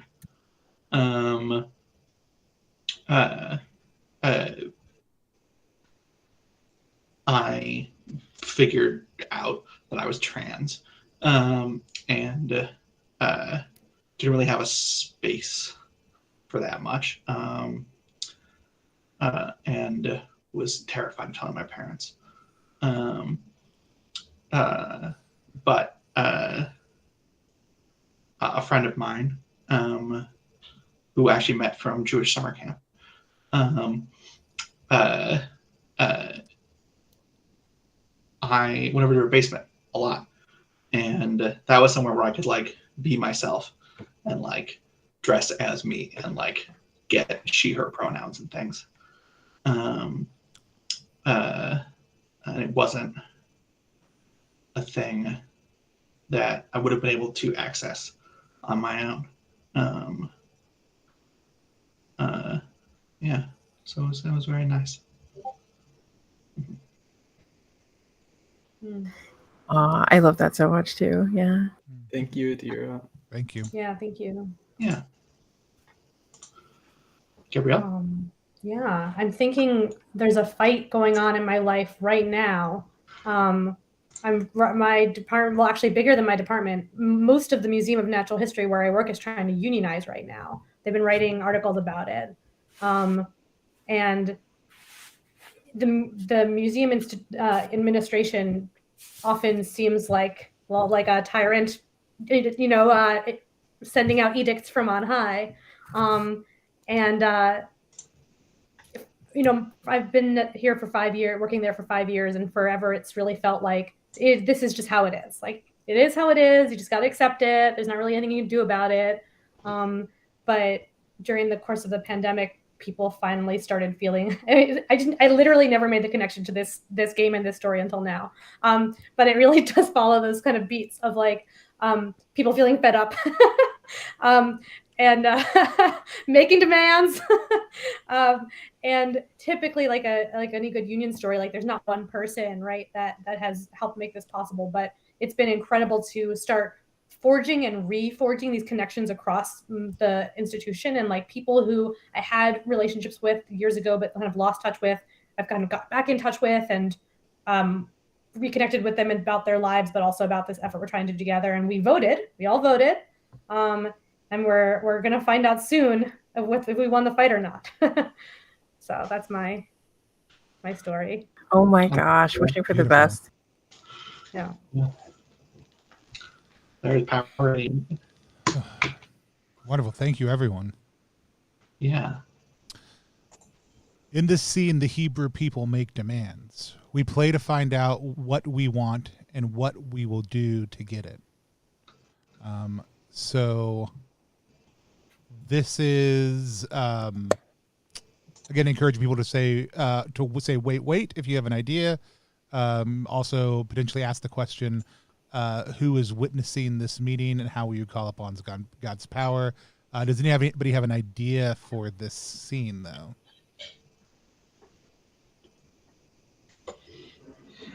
No. I'm curious about Zipporah and how what her perspective on things have evolved into. Like, I'm curious to know where she sees herself in this world as it's been developing. Yeah, she saw something really traumatic back there.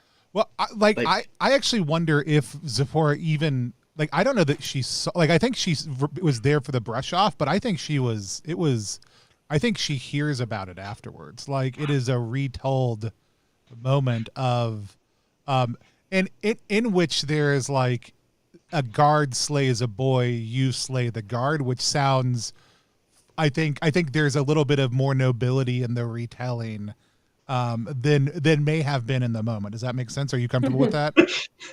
And not that anybody is misleading or anything else like that, but it was a chaotic moment. I mean, I think there's a lot of violent afterwards, and so it is more that you are now a person who called forth power, and almost that your actions set in motion this revolt within the city, even though how intentional any of that was, whether you were there when the revolt happened, none of that matters particularly, because it is true. Like, it is a true thing that you were the one whose actions led to your, Miriam and Aaron stirring up the crowd and actually entering into it, even if you had run off at that point in time.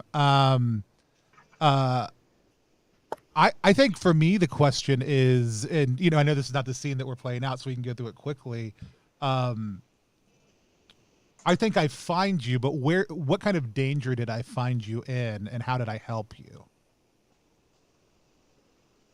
Ooh, this is to Moses, right? Yeah, correct. So I think that Miriam and Aaron stole me away, and took me away from the influence of the palace, and it gave me a safe space to be in. But I'm not comfortable there. These people have they obviously know who I am, but I'm not sure who they are. And they've told me who they are, right? And what I've just done, the consequences of it, I imagine.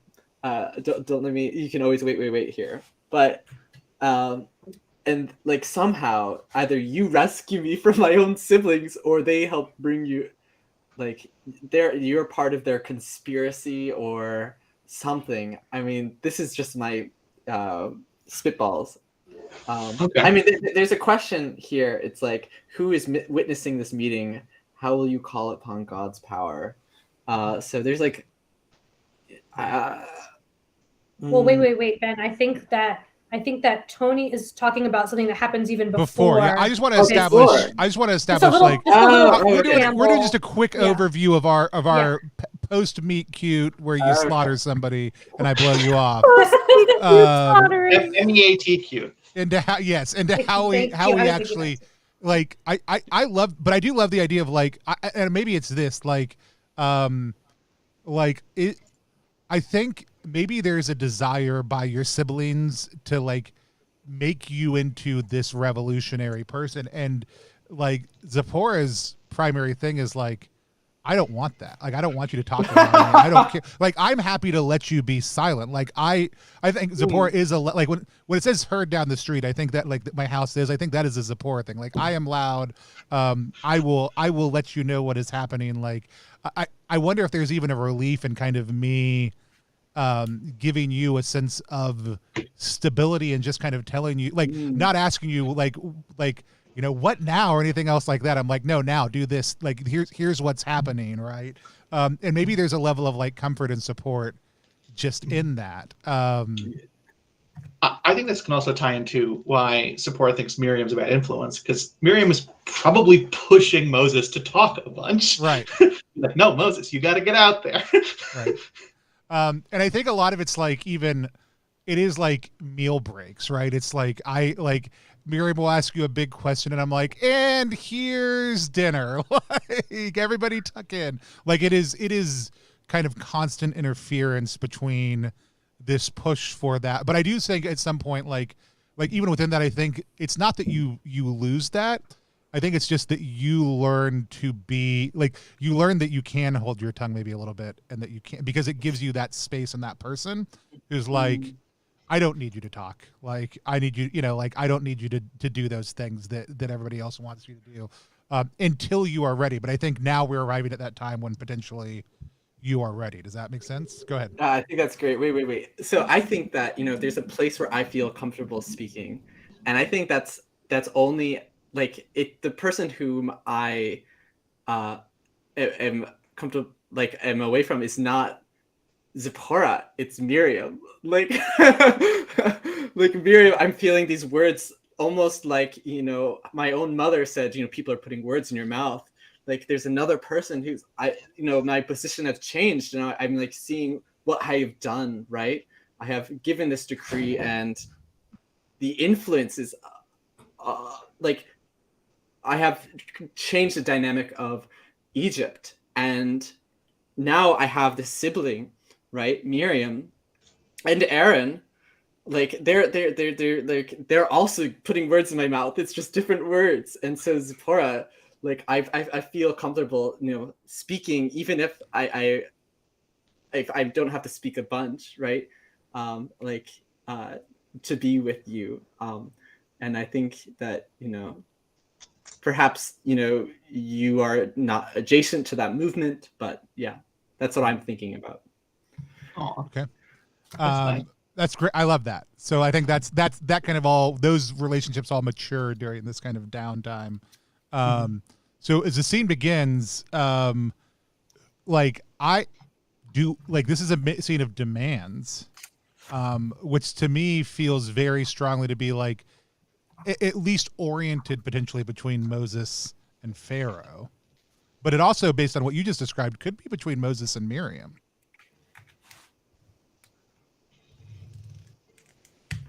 I'm going to do that. I love that. I can be demanding. So wait. I have a quick question. So I'm wondering what Moses's relationship, like, so where did you go? Like, did you go far away from the palace where, like, are you still in Media, or like, where are you relative to Pharaoh's seat of power at this time? I think I'm very near Pharaoh's seat of power. Okay. So in that case, I have a suggestion that Moses still comes to have tea with Pharaoh and doesn't tell anybody.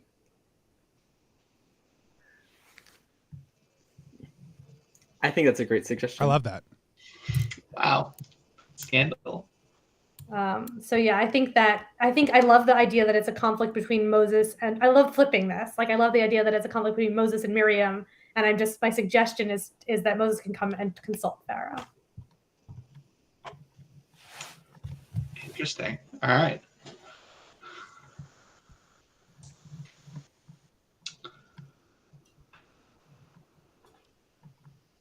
So, what demand has Miriam made of Moses?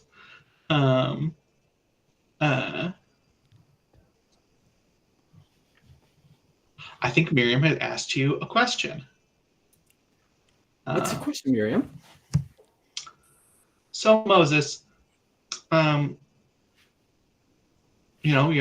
involved here. You're doing a lot of good work. God speaks with you and through you, and that is good. Now, I'm not sure I'm the best mouthpiece, though. Well, that can be massaged. Aaron's loud. But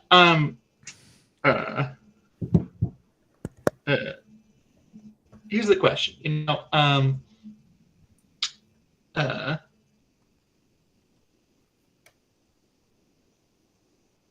What would get you back more involved? Hate to say it this way, but what will it take you to kill someone again? Where's that Moses? Where's that guy? I think that's a great question, and I feel out of place. So when I feel out of place, I can tell another character a secret in a scene about Pharaoh's court, and describe how this helps you accomplish your goals. And so the secret I'm going to share about Pharaoh's court is what's going to, describe the motivation, right? So my mother, there's a really dark secret about her court that I didn't even know about it, but I have to tell you this, Miriam. All right. That on the down low, I have been meeting with my mother, the pharaoh. You're not supposed to know this. I've been meeting. You're not supposed to be doing this. I've been having tea and the thing about it is that I'm going pharaoh, you're going to tell Aaron this. I'm going to... the pharaoh's planning to. I've told them where we are, and the pharaoh's planning to have a what is it called, a warrant of this holdup we have, this home that we're in. Are we in Zipporah's home, Tony? I'm 100%. Yeah, I mean, I think we can probably like note this is like Zipporah is in the background, like tending to like and not quietly. Actually, I love maybe Aaron and Zipporah are in the other room loudly arguing and debating something small and non-consequential, but it is constant background audio to this scene. If my mother were to harm you guys, to harm y'all, for once in your life, please stop talking like you want to. All right? Thank you. Stop doing that. Tell the people that you've been doing that. Tell the people that what? That I've been Stop snitching. Pharaoh. Yes, and tell Aaron and tell your wife. Miriam. I am going to go for a walk. And Miriam leaves. When I'm expected to speak, I'm going to hold my tongue. Oh no! And I'm going to shift the spotlight to another character, and everyone listens to them speak. I'm going to shift the focus to who should it be, Zipporah or Pharaoh? I mean, or like Aaron, right? We could go to the conversation that Zipporah and Aaron are having. But one of the questions is who's witnessing the meeting and how do we call upon God's power? I wonder, especially with Miriam going out for a walk, how do we feel if this is a moment when Pharaoh arrives with a show of force and confronts Miriam? I mean, I think maybe in threatening maybe the safety we've created in this space. Like Moses, you've narked on all of us, right? Yeah. And maybe even this was like everybody stay at home. Pharaoh's going to sweep through and pick everybody up, but now Miriam has gone out, so Miriam is imperiled, right? So I almost like shifting the spotlight to Pharaoh arriving and Pharaoh and Miriam, sure, encountering each other. I love How do we it. feel about that? Yeah, that's great. Yeah, I mean, yeah. So Moses has told me all about Miriam. We've established that Moses is just a complete narc. Yeah. I love it. Okay. So it's nighttime, right? Sure. Okay. It's my time to be out and about. Under the cover of dark. And this is such a Gabrielle moment shining through. Okay, I apologize. You know, I never like travel alone. I never like want anyone to know where I'm going. So usually what I'll do is I'll have a few other people like wearing the same kinds of veils and the kinds of things that I wear, like go in different places and misdirect. No one knows who the real Pharaoh is. Mm-hmm.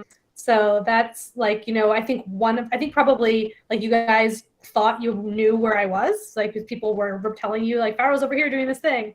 But you encounter me. I think I'll be trying to decide how I would move around. I think that I'm on horseback, and I've got a couple of guards also with me. Miriam is fuming. So I see you, and I look at you, and I just, I say, I think it's finally time that we get rid of this nuisance that you've been causing us. Excuse me? I just look at you and I say, I know all about you. I know all about the ways you've tried to undermine me. I've done no such thing. And I'm trying to decide if I consider that to be challenging me. I think that counts as a challenge because you're disagreeing with me. Yeah. That's all the challenge I need in my book. So I've got a move called Make Them Pay. Only a fool would question your authority. Put them in your place. Choose one or create your own. I'm going to go with take away what they hold dear.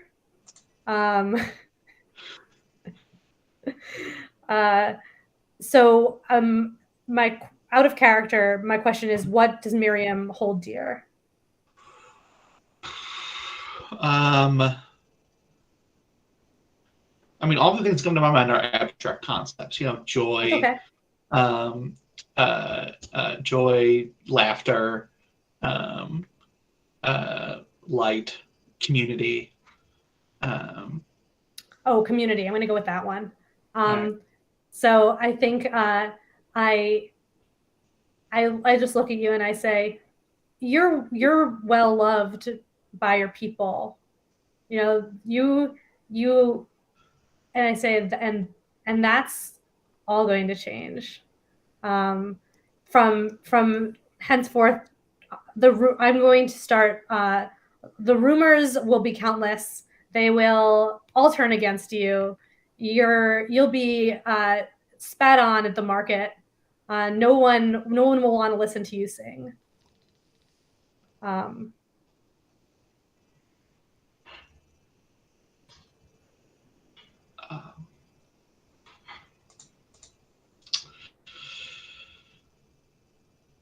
And I'm going to just leave. I'm just going to turn around and leave unless you do something. My work here is done. Miriam, how will you call upon God's power?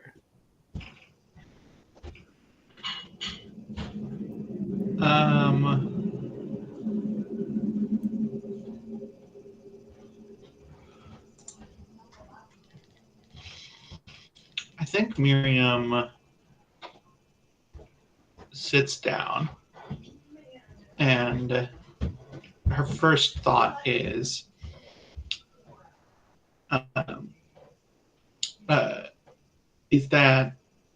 was that Pharaoh?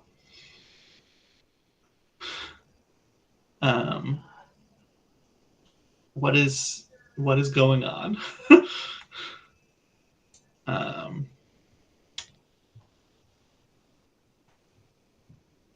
And she actually, hold on, because my move has a wait.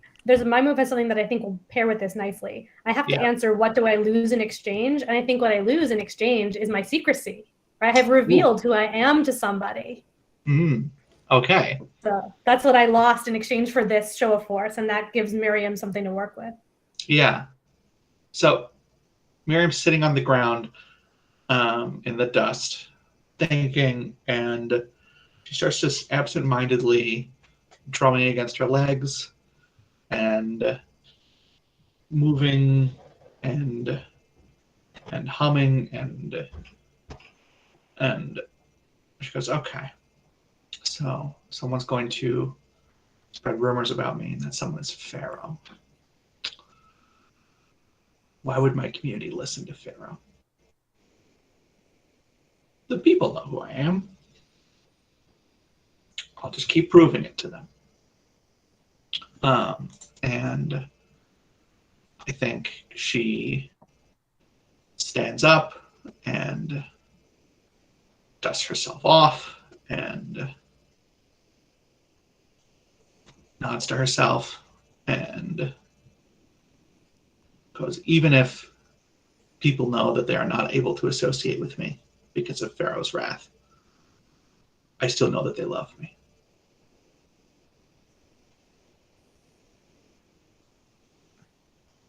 And that's how she calls upon God's power.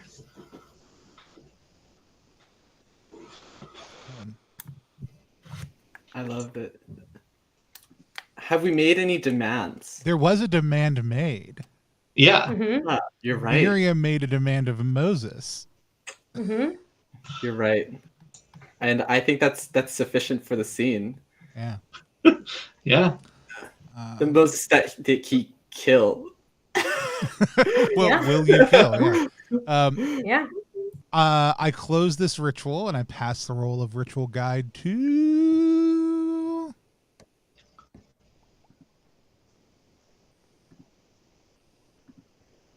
anybody? Ooh, have we gone through everyone? Yeah, has I think everyone been ritual guide? Everyone's Yeah. been, I think, at least once at this point. Yeah. Okay, Yeah. Gabrielle, would you like to take it, or I can take it? Yeah, I'll take it. We've got another possible break moment. I have to go or we to could do. the little boys' room, so That's a perfect. That's That's a great. there. read. There we go. break. All right, we're going to be back in about 5 minutes to keep on playing, and we will see y'all then. Also, go to either the correct spelling of the name of the game or without an H for MaNishtana KS. I'll drop the link in the chat, or it's in the description also too, to go check out the Kickstarter while we're on break.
Hey folks, we'll be back in just 1 second. We do have a couple of great other streams coming up tomorrow night. We are playing Wander Squares, which is a phenomenal introductory RPG where you flip over tiles as you go. One person plays the storyteller. Everybody else plays just like a normal RPG, but the rules are incredibly simple and it's really geared towards getting young children to play. So if you've got TTRPG kids out there, or if you're just looking for a simpler RPG setup to play with some absolutely amazing art, or even just want to use the tools in one of your other games, come tomorrow night to check out Wander Squares. Also on Saturday night, we're going to be playing the Great Soul Train Robbery. We'll be desperados robbing a train bound for hell. I am absolutely excited about it. It is one of my favorite games. We'll be playing that with Alexi Sargent from Cloven Pine Games, a designer of that game. And then finally, last but not least, next Monday and Tuesday, we have a two-part of Brindlewood Bay with Jason Cordova from The Gauntlet coming to run for us. I am deeply excited about this. Jason did a two-part of The Between with us just a little while ago. I am a huge fan of the tech and mechanics and narrative possibilities in Brindlewood Bay. This will be my first time getting to actually play it and not just read it, which is another great way to engage with any RPG. However, so excited to sit down with Jason and some other folks and play this game. It's going to be Monday and Tuesday afternoon. Of course, all these things will go over on our YouTube channel, just like this actual play after we're done. So if you have not yet, go ahead and click that button down below and subscribe to find out about this and other great games that we have coming up. And we will look forward to playing some more with y'all in just 1 second.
And we are back live again here on Roll for Content playing MaNishtana.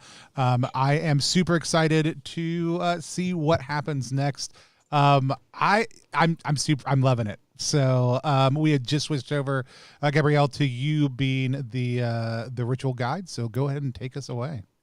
Oh, wait. Yeah. Yeah, I was gonna wait too, Ben. You go first. Okay. We have to the top of the hour, right? So I would love to do Makot Mitzrayim and Rakza, and then just like leave it there, and Yes. maybe do a stars and wishes, halal. Yeah. So. That's exactly what I was going to suggest. But the other thing I was going to suggest is, and so what the ritual coming up next is where we get to describe plagues that will befall this land. Normally, the way the game is set up at this point is that there's an opposition against Pharaoh or Pharaoh's forces, but I actually think these could be the plagues that make Moses go dark. Like, I feel like these are going to be the things that by the end of it, I don't know about dark, but by the end of it, Moses will be ready to kill. What do you guys think? We went narc Moses. Now we want to go dark Moses. I mean, I really love the idea, but what do you think, Ben? Let's go all in. Let's deepen this well. Because I mean, we set that up right as the challenge, and this is usually what it takes for that, for that to be accepted. So you're ready to find out what makes Moses go dark? Okay. So in that case, let's start the ritual. They refused our cries for freedom and ignored the signs. In this scene, God brings forth a reckoning. So what we're going to do is, starting with the ritual guide myself, we're going to go around. Each player is going to describe one awe-inspiring or awful phenomenon that afflicts Egypt, and then answer a question posed of their character. And then once you answer that question, you're going to turn your camera off and keep it off all the way through the next scene until you're told to turn it back on again. Does that make sense? Wait. I just want to check. Is that okay with Tony? Like all of us, like that's turning off our cameras. It'll be very boring viewing. I was what? I was actually like, I actually love the idea even of like, I'm going to pull up a blank screen. People will still be able to hear us, but once we all go black, being able to go like, whoosh, like totally black out the screen. I'm here. I love it. Let's do it. Thank you for indulging us. Okay. So we're gonna go down this list and we're gonna skip anyone not in play. So it's gonna go to Miriam first. Okay. I gotta go first. Okay, so these are things that are befalling Egypt that push Moses towards action. And of the violent.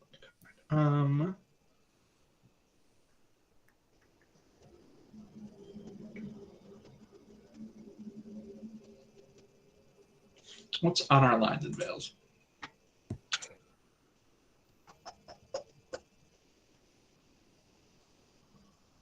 I don't think I should do that one.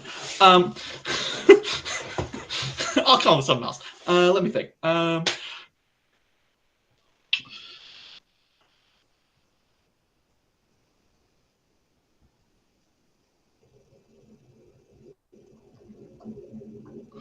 think everyone wakes up one day to find that all of the clothes that have been dyed have lost their colors.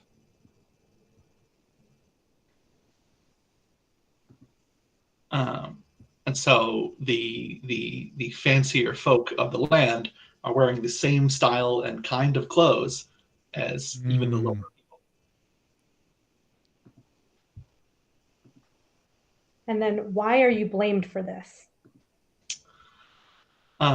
Miriam makes her living as a washerwoman. And Miriam is picked out as a figurehead, and obviously she's the rabble rouser who got all the washerwomen to get rid of all of our clothes. And it's not like they're bleached, like they're back to the base fibers. There's no way that Miriam could have done this, but she is still blamed.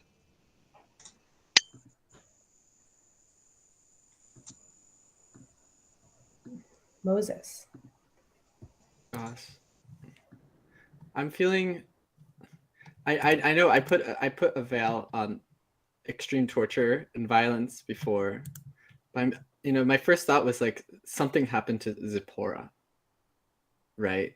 Like something like that's like, or one of my siblings, like something physically happened, or it could be like I have this beautiful comb that my mother once gave me, right?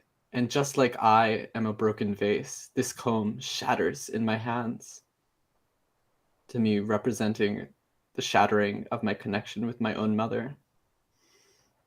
Wait. Wasn't that Wait. Zipporah's comb? Oh, that's Zipporah's comb? Here's my comb. I'm But I feel okay. like they did it right. Yeah, I'm also okay if something happens to Zipporah. I think that's narratively. I think there's a lot of strength there. I mean, both can happen. Yeah. Where it's like something happens to Zipporah, and that's like my connection with Zipporah, like, and the comb that she has given me, or like that I see or hold, whether she's given it to me or not, it shatters, and it's representing of the connection we once had. How do you feel about that, Tony? I like that. Do we? We don't have to describe what happens to. No, but I mean, do we want to go with something even like a spouse from each household is taken and held? Like, do we want to? Yeah, that's what I was gonna. That's what I was gonna wait fix the about, Yeah. because it has to spread the whole. And all you have left is the comb. Oh Yeah. no! I that sounds great. And I have to answer a question. What treasured part of your life in Pharaoh's court has been destroyed? Oh gosh. I think it's I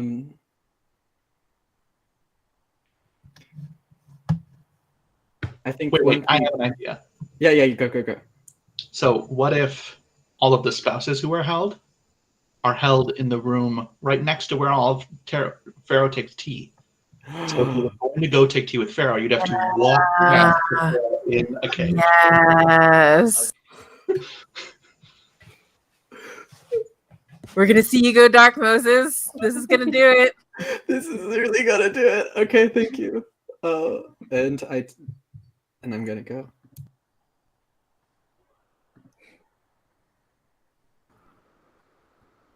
Yeah. And next is me. So Yeah. the phenomena I describe is that I think all the crops that Aaron has ever worked at for their master like starts to turn into glass until even the ones that Aaron hadn't worked at all start to turn into glass, and the rod becomes so taller than Aaron now, and there is no denying. Like Aaron now can no longer deny the power of God and how things are, and Aaron doesn't know if what they're carrying is a part of God's power or if it's a part of a curse or something different. And I think when Aaron returns home and sees that their spouse was taken, like they try to shatter the rod and it reforms. And Aaron knows that he cannot let go of this burden from God. And yeah, I was unable to shield my siblings. I was unable to protect Miriam from the wrath of the Pharaoh. But most of all, I could not protect Moses from Moses. I know that something dark has always been there. And I think tonight is when we see it.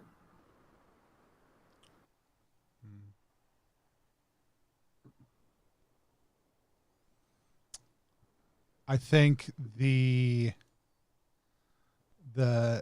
temple of my father, like we awake one morning and what looks like moss but is slick and it smells of rot, seems to be kind of coming out of the temple, and it starts to spread down the street from our remote village and even reaches to the Pharaoh's seat of power, and the streets and any stone surface that is exposed to the outdoors gets covered in this rotting moss-like substance. It even grows over like the glass and the crystalline spaces in the field now, and the land is green, but it's a sickly green, and it smells of death. A member of my family is afraid. I think this is my father. And I think he comes looking for Moses. Oh, maybe this is I think Moses, the comb goes missing one day after I've been taken. But it's because my father comes to the home looking for me and looking for Moses, and he doesn't find it. So he grasps the comb and he takes it with him, and Moses and him pass each other without knowing that this has happened. It makes my father feel safe, but it deepens Moses's sense of loss.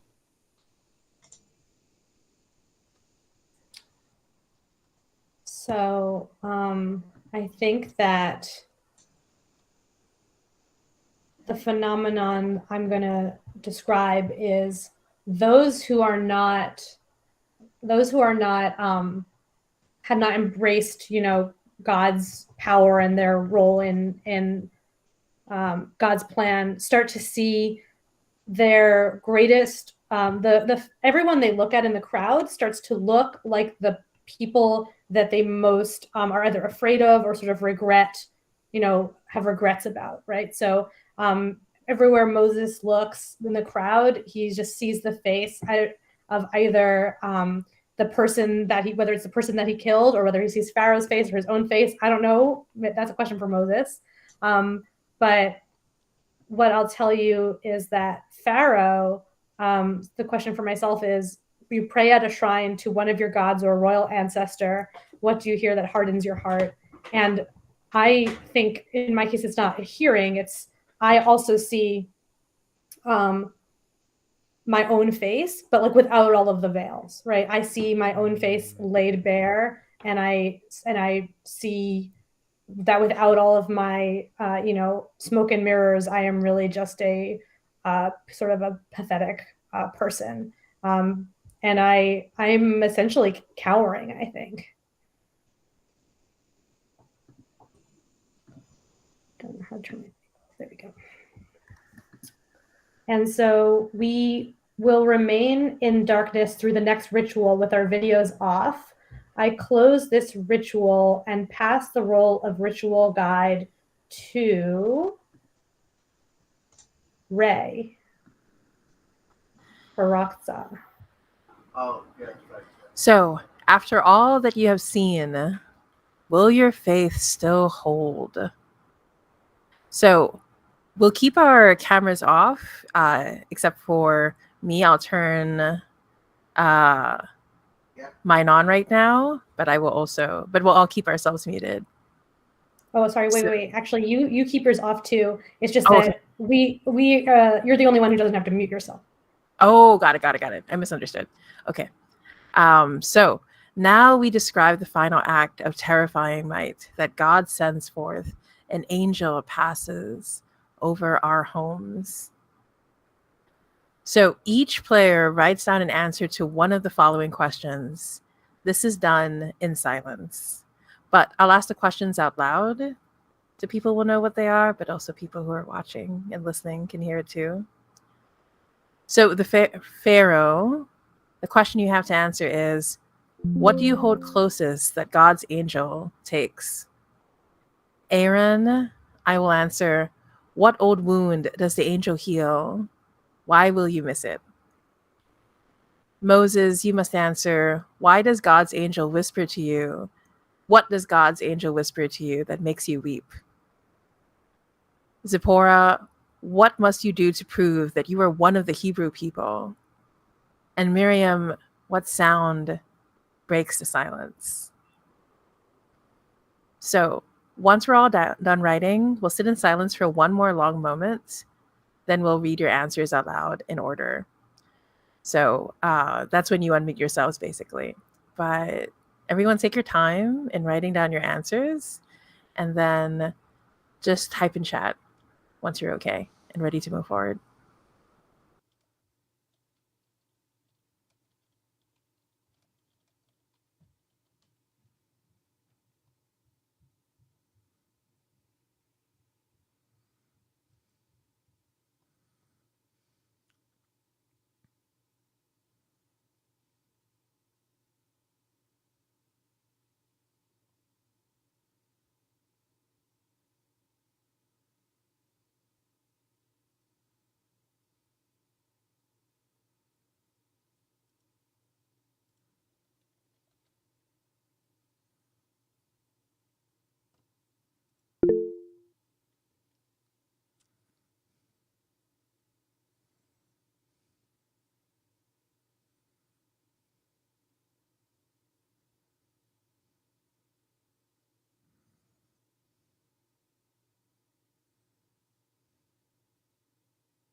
And so let's begin. Pharaoh. So I hold closest my secrecy, and whereas before only Miriam knew who I was, now everybody does. I cannot hide. Everywhere I go, I am known and I am seen. And for Aaron, the old wound that Aaron has is Aaron, they've held on to the rod for so many years that it's created grooves in the palm of their hand. And it was an old wound, a scar that Aaron kept touching, like not realizing the comfort that it would bring them. But the angel healed it. And now Aaron knows that he has to go deeper into the labyrinth of his heart to find a new form of faith.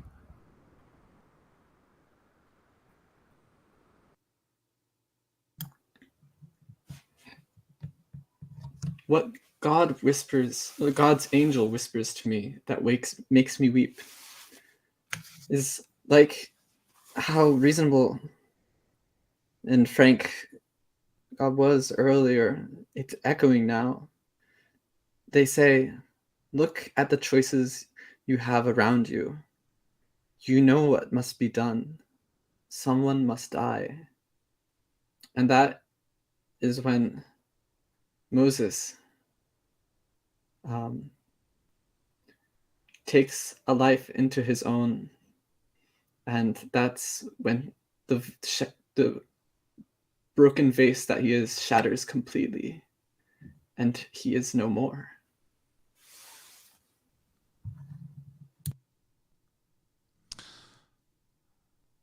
As Moses walks down the hallway, as Miriam prepares, as Zipporah prepares, waiting for Moses to arrive, she leads the spouses in prayer and song. They wait and they are patient for someone to come and set them free. And together they also fashion a crude knife to prepare for battle.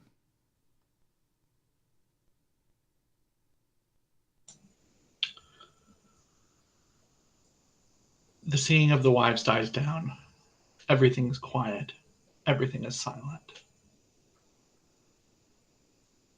And a voice comes from Pharaoh's tea chamber.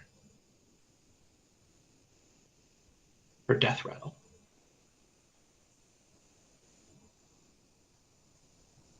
It breaks the silence. They're dead.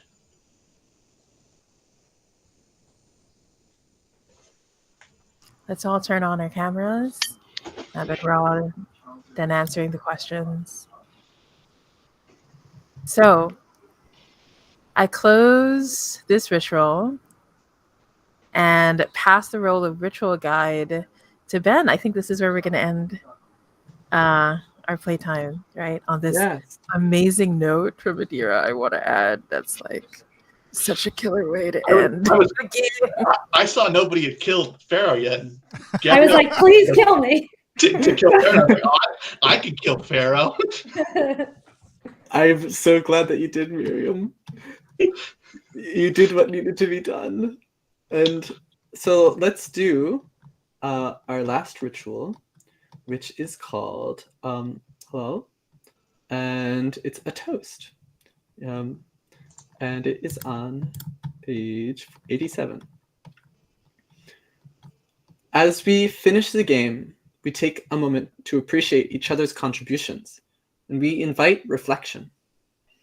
So in person, we might fill up our fourth cup of wine, pouring an extra cup, and the ritual guide may open the door if they like. But today, each player is going to toast another player for something that you especially appreciated as a ritual action. And then we'll do another step. But let's share something that you especially appreciated. Who would like to go first? Should I go first, Gabrielle? Or what? Okay. If you have one, go for it. It was just so good. It was such a strong ending, and I didn't expect it. And I love that Adira's Miriam, really did kick ass, and they took responsibility. She took responsibility into her hands and did what needed to be done for her people, and I thought that was so strong and so brave, and tragic, and it was just like, oh, and just like everyone's like that, even though we're on air, right? That there's viewers out there that we had a comfort and a space that we could share things that were really personal to us, and like touch, like get a hint of how the truth that this game has. Like one thing I messaged in chat was like how when we were talking about like our friends and family and how they helped us overcome things that we didn't think were possible in a previous ritual. That's the heart of this story, at least to me, on how I read Exodus. And it's like you can't do a revolution alone, and y'all revolted, and Egypt is changed forever. Thanks so much. And I can give stars to everyone. Something that I really appreciated, but like Ray, your Aaron was fabulous. But I'll hold back. But yeah, I can go next. We can follow the time-honored order that we've had for this whole ritual. I would like to first toast Tony. I felt like when Tony said that you and your wife make space for each other to shed the old versions of yourselves, I was so moved. My partner and we've been together for about, I think it's like about 20 years. So like, I feel that's very, very true, right? There is a way that the one who loves you most, if they can make the space for you, it's easier to be your true self. It resonated so deeply with me. And I think also it fed into the game, right? Because I felt like so many of our characters like shed their old selves, right? So it's just super powerful. I really love that. And another toast to, I wasn't going to resist saying everything about everyone, but I'm going to just really quickly, another toast to Adira. I really loved it when someone was like, does anyone have any ideas? And Adira was like, no. I love that so much. There's so much freedom in that. Like, I should do that more often, right? In these spaces, just be honest with an idea. But it's so, I just love that about you, Adira. Like, it's just, there's so much honesty in you that I just really love. And also my last toast is to the designers. Every time I play MaNishtana, I really feel like crying from how beautiful it is, but I always laugh. It's such a beautiful game. There's so few games that make me feel this way. So I'm so glad it's coming to Kickstarter. I'm so glad more people are going to have it. Like, it's such a beautiful, beautiful game. So thank you so much for making it, the both of you. I loved, Ray, I feel like you led us into a really amazing space of vulnerability with your sharing. Like, I think Ben did a great job with his opening sharing, but I feel like when you shared about your mom specifically, like that picture, like that, especially like the picture in the picture, like the way that reaches back through, like in that moment, the reaching back through time, right?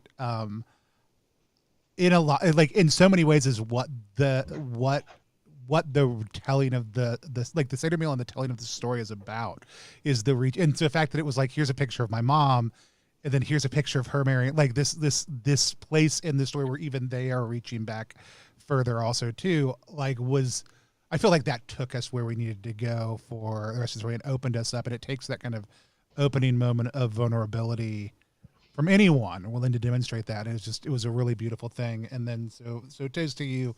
And then I really loved the moment of like, because I had written down like thinking we were going to have Dark Moses, that I was going to have this knife prepared for like the warrior to strike, that we were going to pray and we were going to prepare and then we were going to give it to the warrior to strike. And I love, Adira, the image of like me expecting Moses to slide through. And even though this didn't happen in narrative, like Miriam sliding into that space and taking that knife. And as we end, like maybe even without us seeing, and as we finish the song, the death rattle happens, was such a perfect like moment of group play. But like the way you led into that was just so tremendous. No one will see this, and this was not part of play. Ben did something no one has ever done before for any game, and that is Ben hand wrote a thank you note and sent me a picture of it the other day as a thank you for just for being willing to come play. Right. Like, and Ben is probably doesn't want me to talk about that on stream. It didn't necessarily need to be made public. That level of consideration, I think, by Gabriel and by Ben, like in this game, the intentionality of it, the descriptors in it, but the kindness and the humanity that's found deep in this game is what has made the story, for me as an outsider, right? Like it is one of the things about the Jewish faith, the embracing of humanity that I think so much of Western culture has lost, and that the Jewish faith, the Jewish people do so well. And obviously no people are a monolith, and there's no attempt to do any sort of weird fetishizing of another culture. There's probably a little bit of that because of my cultural background, but there's not an intent to do that. But I just blown away. But that thank you note was such a beautiful moment also too. Yeah. I think I've got sort of two things to say.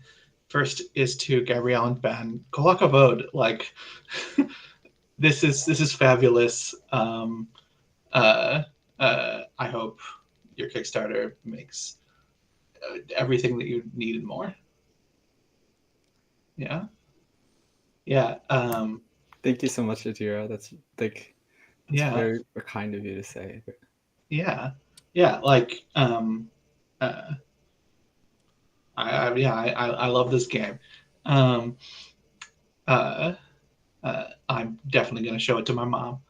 My mom does this That's thing. The highest praise. That's the highest. My mom praise. does this Truly. My mom does this thing every year when she's making her Passover Seder, Haggadah, where she has like 70 different Haggadahs that she cuts up and pastes from. Oh wow! Puts them all together. So I'm gonna see if she please sneaks print some of it this out and cut in some there. of it out. That would be the highest honor. And please send me a picture of it if it makes the cut. Yeah. Something that happens most years is a song about Moses sung to the ballad of Jed Clampett, which is funny. But then Tony and Ray, thanks for being Jews tonight. You were great. Yeah. Mm-hmm. Like I know you were worried, Tony, and like I don't know if you were right, but you were both fabulous. Thank you. Yeah, I also wanted to acknowledge Tony for like creating the space for this game in so many ways, right? Literally having us on the stream, but also as a player, like really creating a space, but not being absent, right? Being very supportive, present in making decisions and in being who you were as Zipporah in the game. But I just wanted to acknowledge you for that, for really making the space for this game to happen tonight. And then Ray, I know you got a little self-conscious about it, but like your facilitator like skills are incredible, and I just wanted to acknowledge them and just I just really appreciate the focus that you bring to this, and I can only assume everything that you do, and it also is the way that you kind of supported everyone else throughout this experience. So thank you too. Yeah, and now we can share. Thank you so much, everyone. That was really beautiful. You may share a wish if you like. It can be anything, perhaps something you would like to see more or explore in future games. So I'm going to start. And I'm just going to start by referencing where this game comes from. It's narratively it comes from what Gabrielle and I do, like as we as we talk and like dream together at the like around the Seder plate, right? But this game comes from like structurally from Dialect, which is a beautiful game about creating a language, and it's like partly it's from the structure of Questlandia 2, which is a Schrodinger's game. Does it exist? Does it not? From Evan and Hannah at Turtle and Bun, and then it's like also there's this we're not alone, right? We're not alone in thinking about like Jewish concepts in games. There's a ton out there, and Gabrielle has a what is called a list, like an email there that she's featuring a bunch of people's different games on as we're getting up ready for this Kickstarter. But one thing I've just been thinking about is like how much the gaming community as a whole is like really making a space for new concepts, like even just like how J Dragon's game, like watching on Tony's podcast, right, or stream, right, Iziva's Bed and Breakfast, like there's like these individual characters and how mechanics work differently for them, like that kind of like echoes unexpectedly. I was thinking about it like during the game today, right? Like there these thoughts that are like in the atmosphere, and everyone expresses them very differently, and like as a community together we strengthen each other, whether it's the Jewish gaming community or the community at all at large. And my wish is to see more. And for everyone to play more games, and to not stay in their ruts, not stay with just dice, not stay with just with tokens, like do everything, and like we'll all be better for it, listening to everyone's perspectives. That's my wish. Yeah, and for me, my wish is I really admire what Tony is really doing in the TTRPG space, like really encouraging so many different games from so many different areas. I would love to see more people like Tony doing that for the TTRPG space, but I also wish Tony you get all the support you need in the way that you support all of us. That's my deepest wish.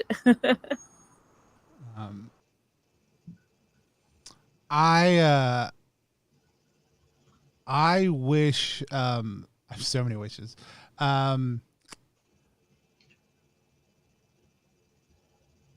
I wish that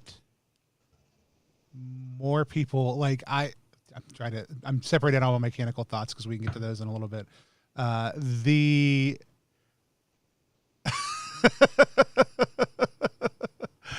wish to feature everything Adira has boiling, and that is always the case. No, I wish we would see more of that. Like I mean, like a lot of it is, I even spent today like dealing with a lot of weird fascist and stuff in a lot of different circles. Like I think everybody thinks it's weird marketing, because I am a marketer, like, and I don't make any bones about it. I wish people realize that like you can actually just be authentically excited about what other people are doing. And you can be critical of what other people are doing, and those things are inhabited really best in relationship with each other, but that means being in relationship with each other and speaking into things when you have the space to. I think for me, it was the really beautiful thing about the invitation for y'all to come play this on stream. And for me as somebody, and like I said, we can touch on this in a second, who comes in with some interesting baggage, specifically around people in parts of my culture massively appropriating Seder meals for their own purposes. There's a lot of interesting things that come in that, and I've always just kind of staunchly said, like, any any critical feedback I have in a relationship and happens in a relationship, enthusiasm can happen regardless of whether I know you. They can always be excited for you.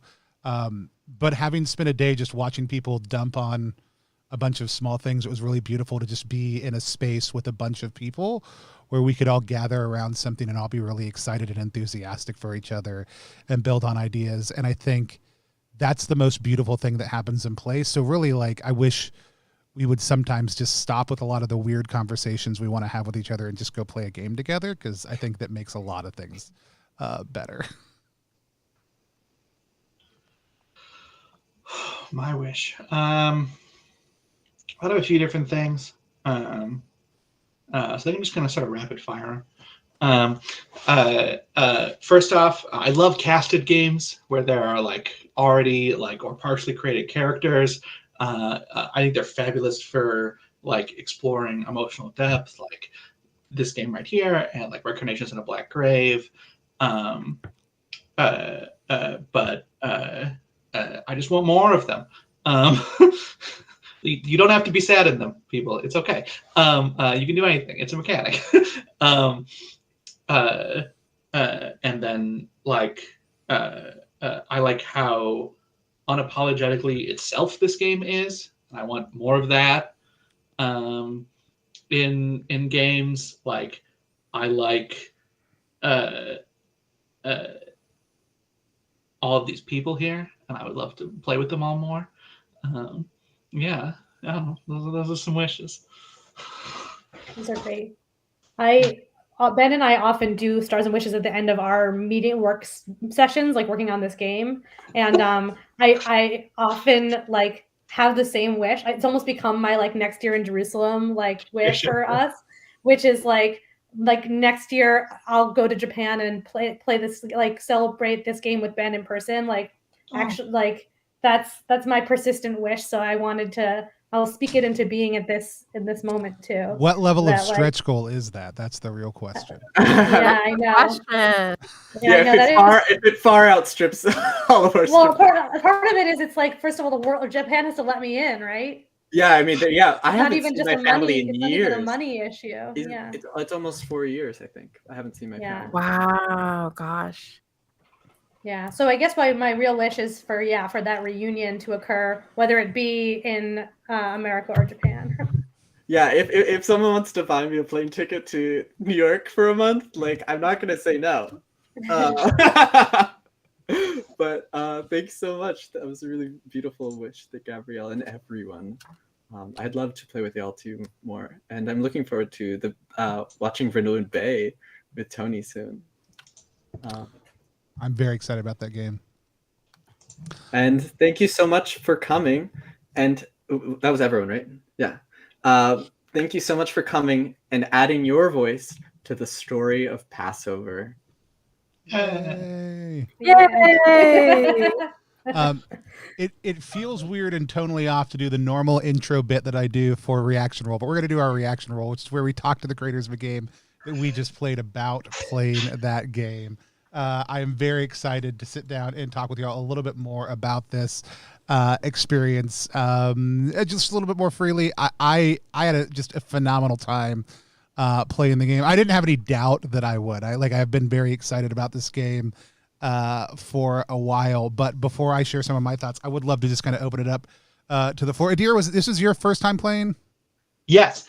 Awesome. Ben and Gabrielle have tried to get me to play before, and it hasn't ever worked out. No. Very sad. I'm just egging Adir on. Like, please. I'm very annoying. Yeah. No, I appreciate it. I am also an annoying person, so with much love. Thank you for the bugging. I know you shared some of your thoughts already as part of your wishes, but I loved them also too, and so yeah. So I mean, I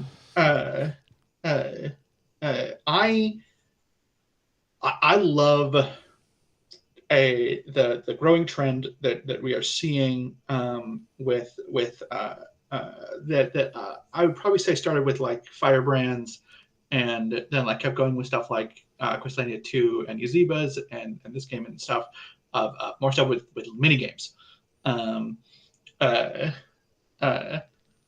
there's another Jewish game with a bunch of mini games that was inspired by Firebrands that I did a little bit of consulting on about Esther.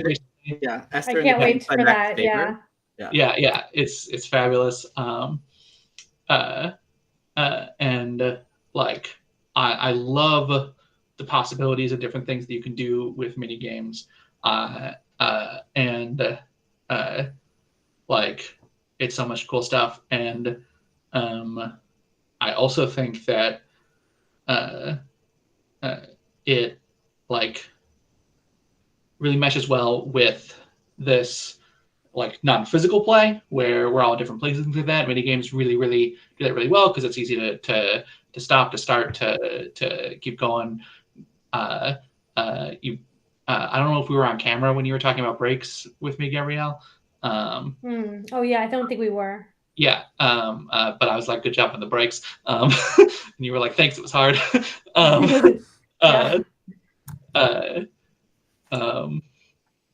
Yeah. Do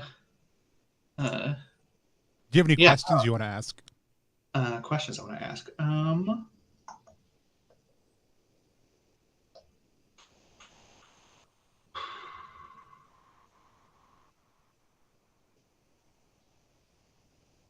How do you decide on these specific scenes? We originally started with the full Seder order, right? That was how this game started. And so part of it was thinking about what each ritual in the Seder kind of evokes, and like which scenes from the story kind of thematically match. But then there was a process of figuring out which ones to keep, right, Ben? Like, and what and what the exact order is. Like we had spreadsheets. We had for example, the Megid is usually in the middle of the Seder, right? That ritual. So, but like in truth, the whole story is the Megid. Like we stretched it around everything. But we're just like, so where do we put this? And so we put the retelling of the story to get everyone kind of up to date, because this game is for Jews, non-Jews, and the Jewish, as the trashy tagline we have, and it's so we put it at the top, and then we're like, okay, so now we have the physical ritual of the Megid. What do we do with that? And so we put like a song, like lacha. Is that what you're thinking? What you're talking about? Oh, yeah. Yeah. Right. Yeah, we took we had to start getting creative. Yeah. Yeah, I'm a really bad Jew, everyone. I just have to say, like, I never got a bar mitzvah. No such thing. No. If you're a Jew, you're a Jew. There's no good or bad. Thank you. And like, I aim to be better, right? And it is part of my identity. And like, I want to go to synagogue more. But it's so that's like just bouncing off of that. I'm Ben. I know we're getting completely tangential at this point, but like working on this game really has been like an incredible for me in developing the relationship to my own Judaism. Like I found, as I've been working on this game, it just growing in comfort with like not needing to define what, or like being comfortable with the fact that it's an ongoing process to discover what being Jewish means to me and like how that looks in my life, and being okay with that shifting over time and like discovering it as I really credit this process of working on this game with bringing me into a place of openness around that, as opposed to one of just being sort of like, well, I really don't know. Now it's like, I really don't know. I feel like we should actually do another credit. Bluebeard's Bride is where we got, at least I got the idea to read a story together, right? To create a consensus understanding. That's, I guess, not really, we've just gone way far afield of the question. I mean, to be incredibly Jewish, this experience has reminded me of a story about some rabbis. Please. I want to hear a story. So there's a rabbi, perhaps Hillel, who has a ritual, and He goes out into the woods and he lights a fire and he says some prayers. And he says that all through his life. And then it comes time for the next rabbi to come and do this. But Hillel never showed him how to light the fire. He knows the place and he can say the prayers. So he goes there and he goes to the place and he can say the prayers. And he apologizes to God that he cannot light the fire and hopes that this will be enough. And then the next rabbi was never taught the prayers, but knows the place. So the rabbi goes to the place and sits, can't light the fire, doesn't know how to say the prayers, but apologizes to God and hopes that this is enough. And the next rabbi doesn't know the place and couldn't get there if he tried, can't say the words, and is terrible with fires. But he knows that God knows that it's enough. That is so beautiful. I love It's that. gonna make me so cry, much. dear. That's so beautiful. Sorry. I think that you know, Gabrielle, like, was such a beautiful story, and it really echoes something that Gabrielle was thinking about, like, you know, having enough, and like as a theme that's in the like more is more, and like what is enough, and it's like these are things that at the center. Diana. Yeah. Love it. Ray, how about you? What were some of your thoughts as we played, things that came up for you, thoughts about the game, any questions that you have? Oh my gosh. So like I could talk about this game forever. I was trying to figure out what to talk about, but I mean, there's so many things I love mechanically, and I really appreciate how the two of you speak to your inspirations and what you drew from, but I think you also have to give yourself more credit, like to weave those things together into a cohesive game takes a lot of skill, right? So, and I think the best of game design is when we look back at what other games have done and draw upon them, right? And I really think that you've done that with MaNishtana. Like, it's really, really super beautiful. And I think, like, for me, my relationship with spirit and the divine is like a very personal thing, and also like, but a very practical thing. Like, I've never understood the separation of like who I am physically and what I do from day to day is also part of, you know, my divine self, right? And so I really like how this game also does it, right? Like, even though I'm not Jewish and I don't know I always feel so welcomed by this game, and the game so beautifully. I'm so impressed with how you look at myth and history and faith and know how to deconstruct it so beautifully, right? In a way that anyone can reconstruct it without any difficulty, like just so easily and gracefully. Like, I feel like it becomes easier to know what faith means and what God is and what your connection is because you're exploring it with the characters. And it's really, I cannot stress enough how impressed I am with that, because that is something like I would have thought was impossible to design, right? And the two of you did it. So it's really, really gorgeous. So I think my question for you is, because like as a Filipino designer, like when I try to make games that really speak to my experience, like a lot of the time, because like a certain narrative is so favored and seen as the default, anything that is outside of it is, you get a lot of people going like, oh, that's not my game. I can't play Bluebeard's Bride because I'm not a woman, or I can't play Monster Hearts because I'm not a teen. Like, you hear, frankly, it's bullshit, right? So frankly, it's not helpful, right? So, but this game is so welcoming. So I wanted to ask, like, how did you make sure to like design the game in such a way to like be as welcoming as possible? Like, what were some of the considerations that you made? For example, language and like just like making it's not as yet a truly accessible game. There's like I don't think it's screen reader ready. Like we want it to be this way so that a lot of people can play it. But you know, as a playtesting document, I'm going to speak to that. It's like bolding things and making sure things are very clear, and listening a lot to role players. I mean, we tried to be as as clear as possible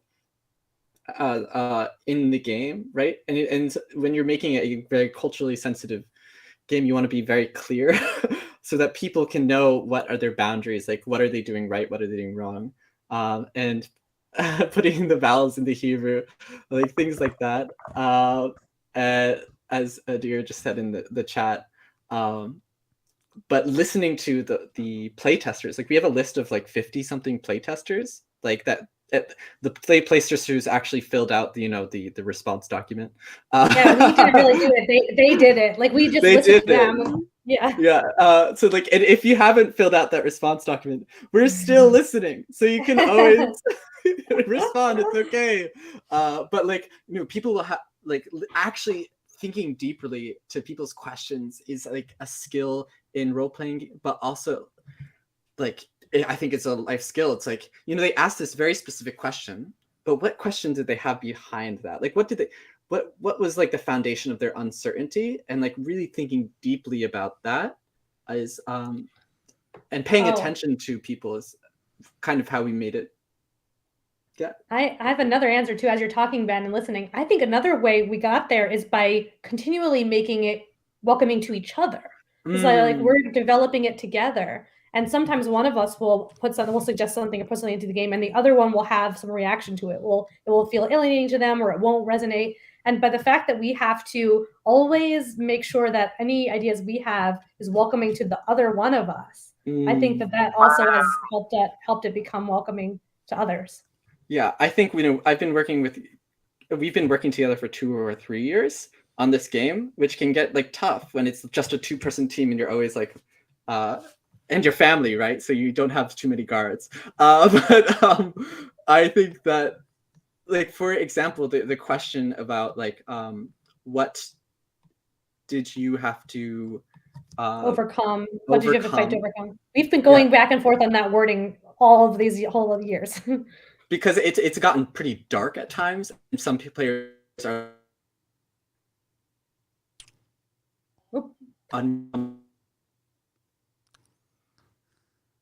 and like, oh, I hear that. Sorry, Ben, how your can video we is breaking both make up. it? No, We lost you for a second, Ben. Can you hear me now? Yep. Okay, so it's like, how do like vulnerability and like a just beautiful narrative everyone feels comfortable with. Like Ray said earlier, it's like changing 1 or 2 words can take hours, if not years. Yeah. We've been continually reworking that prompt to evoke the depth, but while also keeping the rails, keeping it, keeping people from going into places that, respecting the trust that people put in each other and in us in this game, and really being very treating that with the care that it deserves. Yeah. I think that's one of the many reasons I love this game. Like when a game is so simple to read and pick up, I know that's when people have worked on it the hardest, right? Because it takes so much to get to that kind of sublime design, right? So yeah, I'm just so excited. Awesome. I had a tremendous time. Like I said, I was so excited about that y'all asked to come on. I'm always very excited to play new games, and there have been so many Jewish RPGs that have come across like my feed and that I've loved downloading and reading. This is my first time to dive into one. I've played plenty of games by Jewish creators, but ones that are specifically about Jewish culture, Jewish faith, the experience of what it means to be a Jew like that. This was my first time to actually sit down and get a chance to play one of them. And what great folks to also play with. It was such an honor. Lots of people know this about me. I am Catholic. Oftentimes I refer to myself as obnoxiously Catholic. And it's really funny. Sometimes people will be like, well, you compartmentalize it really well. And I love what Ray said. Like, actually it's the opposite. Like it's just who I am and what I do, and I don't. And that doesn't mean I don't find myself at odds with my own faith at sometimes or any of those types of things. But it's in opening myself up to the fullness of what that is that matters. But within that, I can also, it's easy to then identify the deeply problematic things within the culture of Catholicity, especially the historical context of that. But as somebody who worked for years with, who's worked for years in professional ministry also too, specifically with youth workers, I've just had to deal with a lot of really bad representations of Seder meals that are done for reasons that don't honor the culture that it comes out of, or that it grows out of. So even as we were approaching this, like that, like as we were, like y'all asked about the game, like that rose up in me. It's like, this is something I constantly say, like, look, unless you have a Jewish friend who has invited you to Seder at their house or wants to lead a Seder, like, please don't buy a weird how to do a Catholic Seder thing off the internet and try to make it happen. Cause that's a thing, that exists and it's weird. And yeah. Anyway, those are some of the things that we're kind of going through coming in.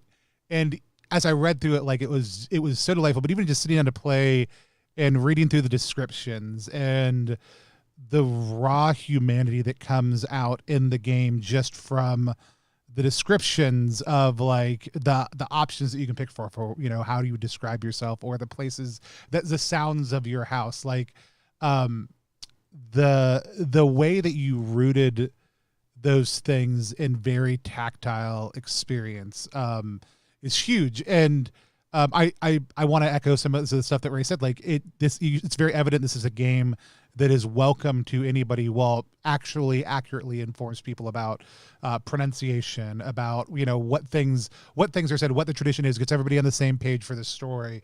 It invites people from a different cultural background to approach it in a way that actually honors what it is at its most core thing. And I'm such a weird stickler for the way people approach things historically, like in game stuff, because I oftentimes feel like there's a desire to put our modern lens on things that happen, but I love when we're invited to just incarnate and enter into a space and be in that space as people in that space with our own awareness, right?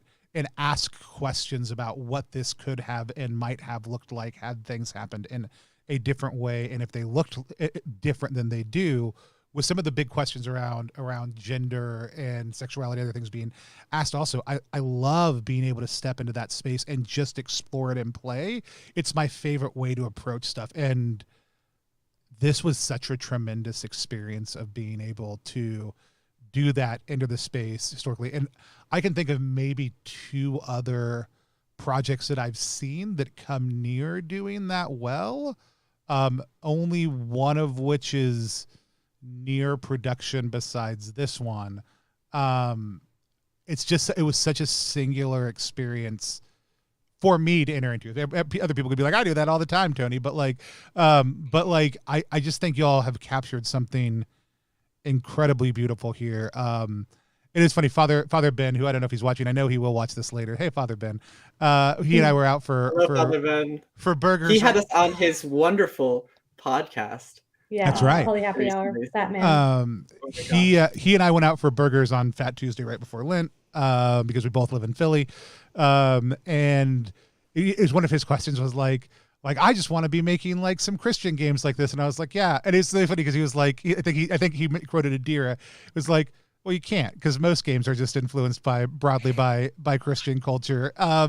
Yeah, I was kind of mean to him about that. Yeah, but it's a good answer. And I was like, but look, think about what games that do this well do, period. And that's that they are they're willing to really examine from a lot of different angles a very specific aspect of what it means to believe what that faith or that cultural reality experiences. And I said, I honestly just don't think Christians want to do that. I might want to, you might want to, but I said, I don't think we're ready to do that. Maybe he would make it and then like Jews would play it. Cause it's like, I know Ben too. And I want him to make a game about his Christian experience, right? Not about Christianity, right. but about his Christianity. You're already bad. What's that, Adira? I said, you ever think about converting? Look, if Ben wanted to make a beautiful game, and I'm just gonna put this out here, of like Saint Sebastian, who's like this gorgeous, like almost naked figure, like struck by arrows, like a gay icon, I would love to play that game. So there's just a few ideas for you, Ben. We're just spitballing here. Well, and there are some good games that I'll point to out there. As a matter of fact, like it's not explicitly Christian, but like Great Soul Train Robbery that we're playing on Saturday. Alexi's deeply Catholic, also too. The motifs that inform that, even though they're abstracted narrative, like a lot of the same. Like it's about what being destined for hell and can you experience hope in that space is like. When I was talking to Father Ben, I mentioned Biblical Sam's games. Sam's another great example. Sam makes great games about Christianity. And so like I have a game called Small Cults in the work, which is like a triptych folio game, but it's even one of the things that I brought up in play today, because it's one of the things that fascinates me about faith is knowing that the narratives and stories are retold in a way that is explicitly true, but didn't necessarily happen that way. And Western Christians struggle with that immensely. However, at the core, like of things, like that's what good religious narrative does. It says, here's the true thing, right? Whether it actually happened or not. Like, here's what we know what is true out of this situation, right? Or here's a truth we can extract from this. I almost want to put that quote right into MaNishtana. Like, I feel like that is like, you just articulated something that is like how I think of our game. Yeah. I think it's what good religious games do. I think it's what good religion does. I think it is one of the goods of religion, right? If religion is not just a toxic form of control or influence or other things like that, but when it's actually what it proposes to be, faith broadens out our perspective, right? It lets us step outside of ourselves, and that's one of the reasons why stepping into play like does a lot of that same type of thing. But like Small Cults is all about like you're playing saints who will one day in the future be canonized and have these grand stories told about them, but those stories will be wildly out of your control, right? And so you're making these folios, and what happens will like the person who's running the game will document what happened, but it's a little bit fiasco tech in here, like what actually happened and how much it represents what you hold valuable about your own experience as a to-be saint. Does it? Because there's all these small cults of devotion that exist all over the world for like folk saints, and what happened in that person's life may not represent what the folk devotion looks like, or on a larger scale, the canonized devotion looks like. Anyways, none of that matters. That's my game. It's another thing. Again, this game does that well, though. And it was one of my favorite things, like in play, to be able to be like, I love what Ben just did with Moses. I love how that worked out, and I love the ability to be like, it doesn't matter that the story doesn't include the kind of petulant loss of temper being what led to this. What's going to impact my character is the slaying of a guard and revenge, and the igniting of this thing, right? Like that's what they're going to take away as valuable. And that happened, but it's not necessarily why Moses did that. And if a God exists, right? If he's remotely interested in some of those things, like I think it is that broader perspective of like, I want revolution, and this flawed human might be able to get us there, right? Is a cool thing. Anyways, that's all neither here nor there. I mean, it's exactly here and there, but I mean, it's not something we have to keep on dwelling on. Anyways, I loved it. I had a blast. It was so good. Yeah, thank you so much. Like Tony, I love your thoughts, and I love all of our thoughts like here, and like as players, as people, as thinkers about the game space and like how to live a good life. I'm just opening it up to watchers and y'all. Like, we are running a Kickstarter starting on Passover, and you on that day you can get the ash can of the game. It's like almost ready to be looked at. And we're looking for essayists, like to help contextualize this game. And we're like, talking to people directly, but Gabrielle, do you have any thoughts? About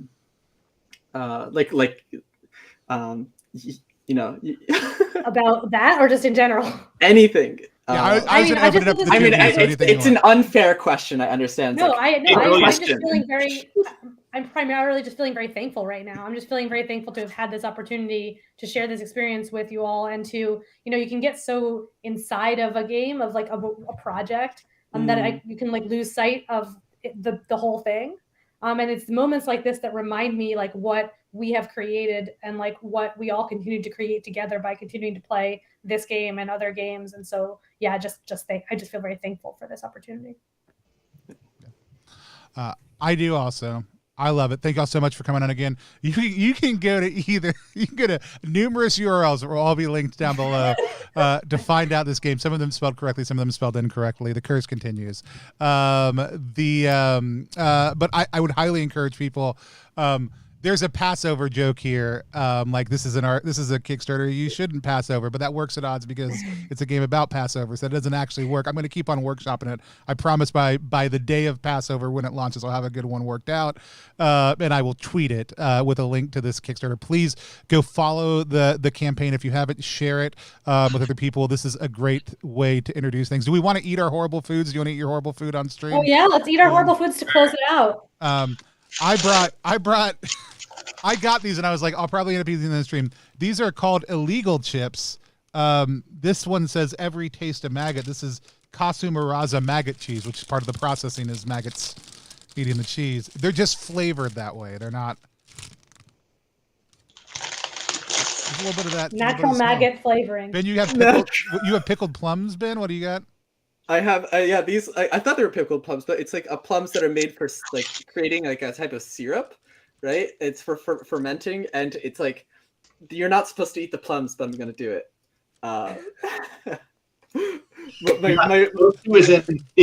Is this dangerous for you, Ben? I don't think it's dangerous. Is your life insurance policy enough to pay for the print run? If something happens, it'll happen off screen. So, thank you, KSK. Are you by yourself? The last time anybody ever saw Ben was on It tastes like alcohol. Ooh, interesting. You're just making plum wine. That's what you're secretly doing. Yeah, well, it's really good with seltzer. Yeah. And Nadir is eating the most vile form of chip, not these. What are you eating, Nadir? Yeah, I'm eating. Oh yeah. The Dorito Cool Ranch. Like, Oh God, dude, that's horrible. Oh no. I have these like they're called chocolate pockets, and like it looks so good on the picture, but in actuality, it's like pretty sad. Like it's too thin, and like the chocolate, it feels like a waste of chocolate because you can't really taste it. But I'm willing to eat these, so I will do it. I have sad raw oats. And I looking at these, I just remembered, apple pie and like apple type desserts are my favorite kinds of desserts. But you know what I can't stand? When they make like the oat like crumble topping. And I realized that eating this is about to be like just the experience of all of the worst aspect of that. And here I go.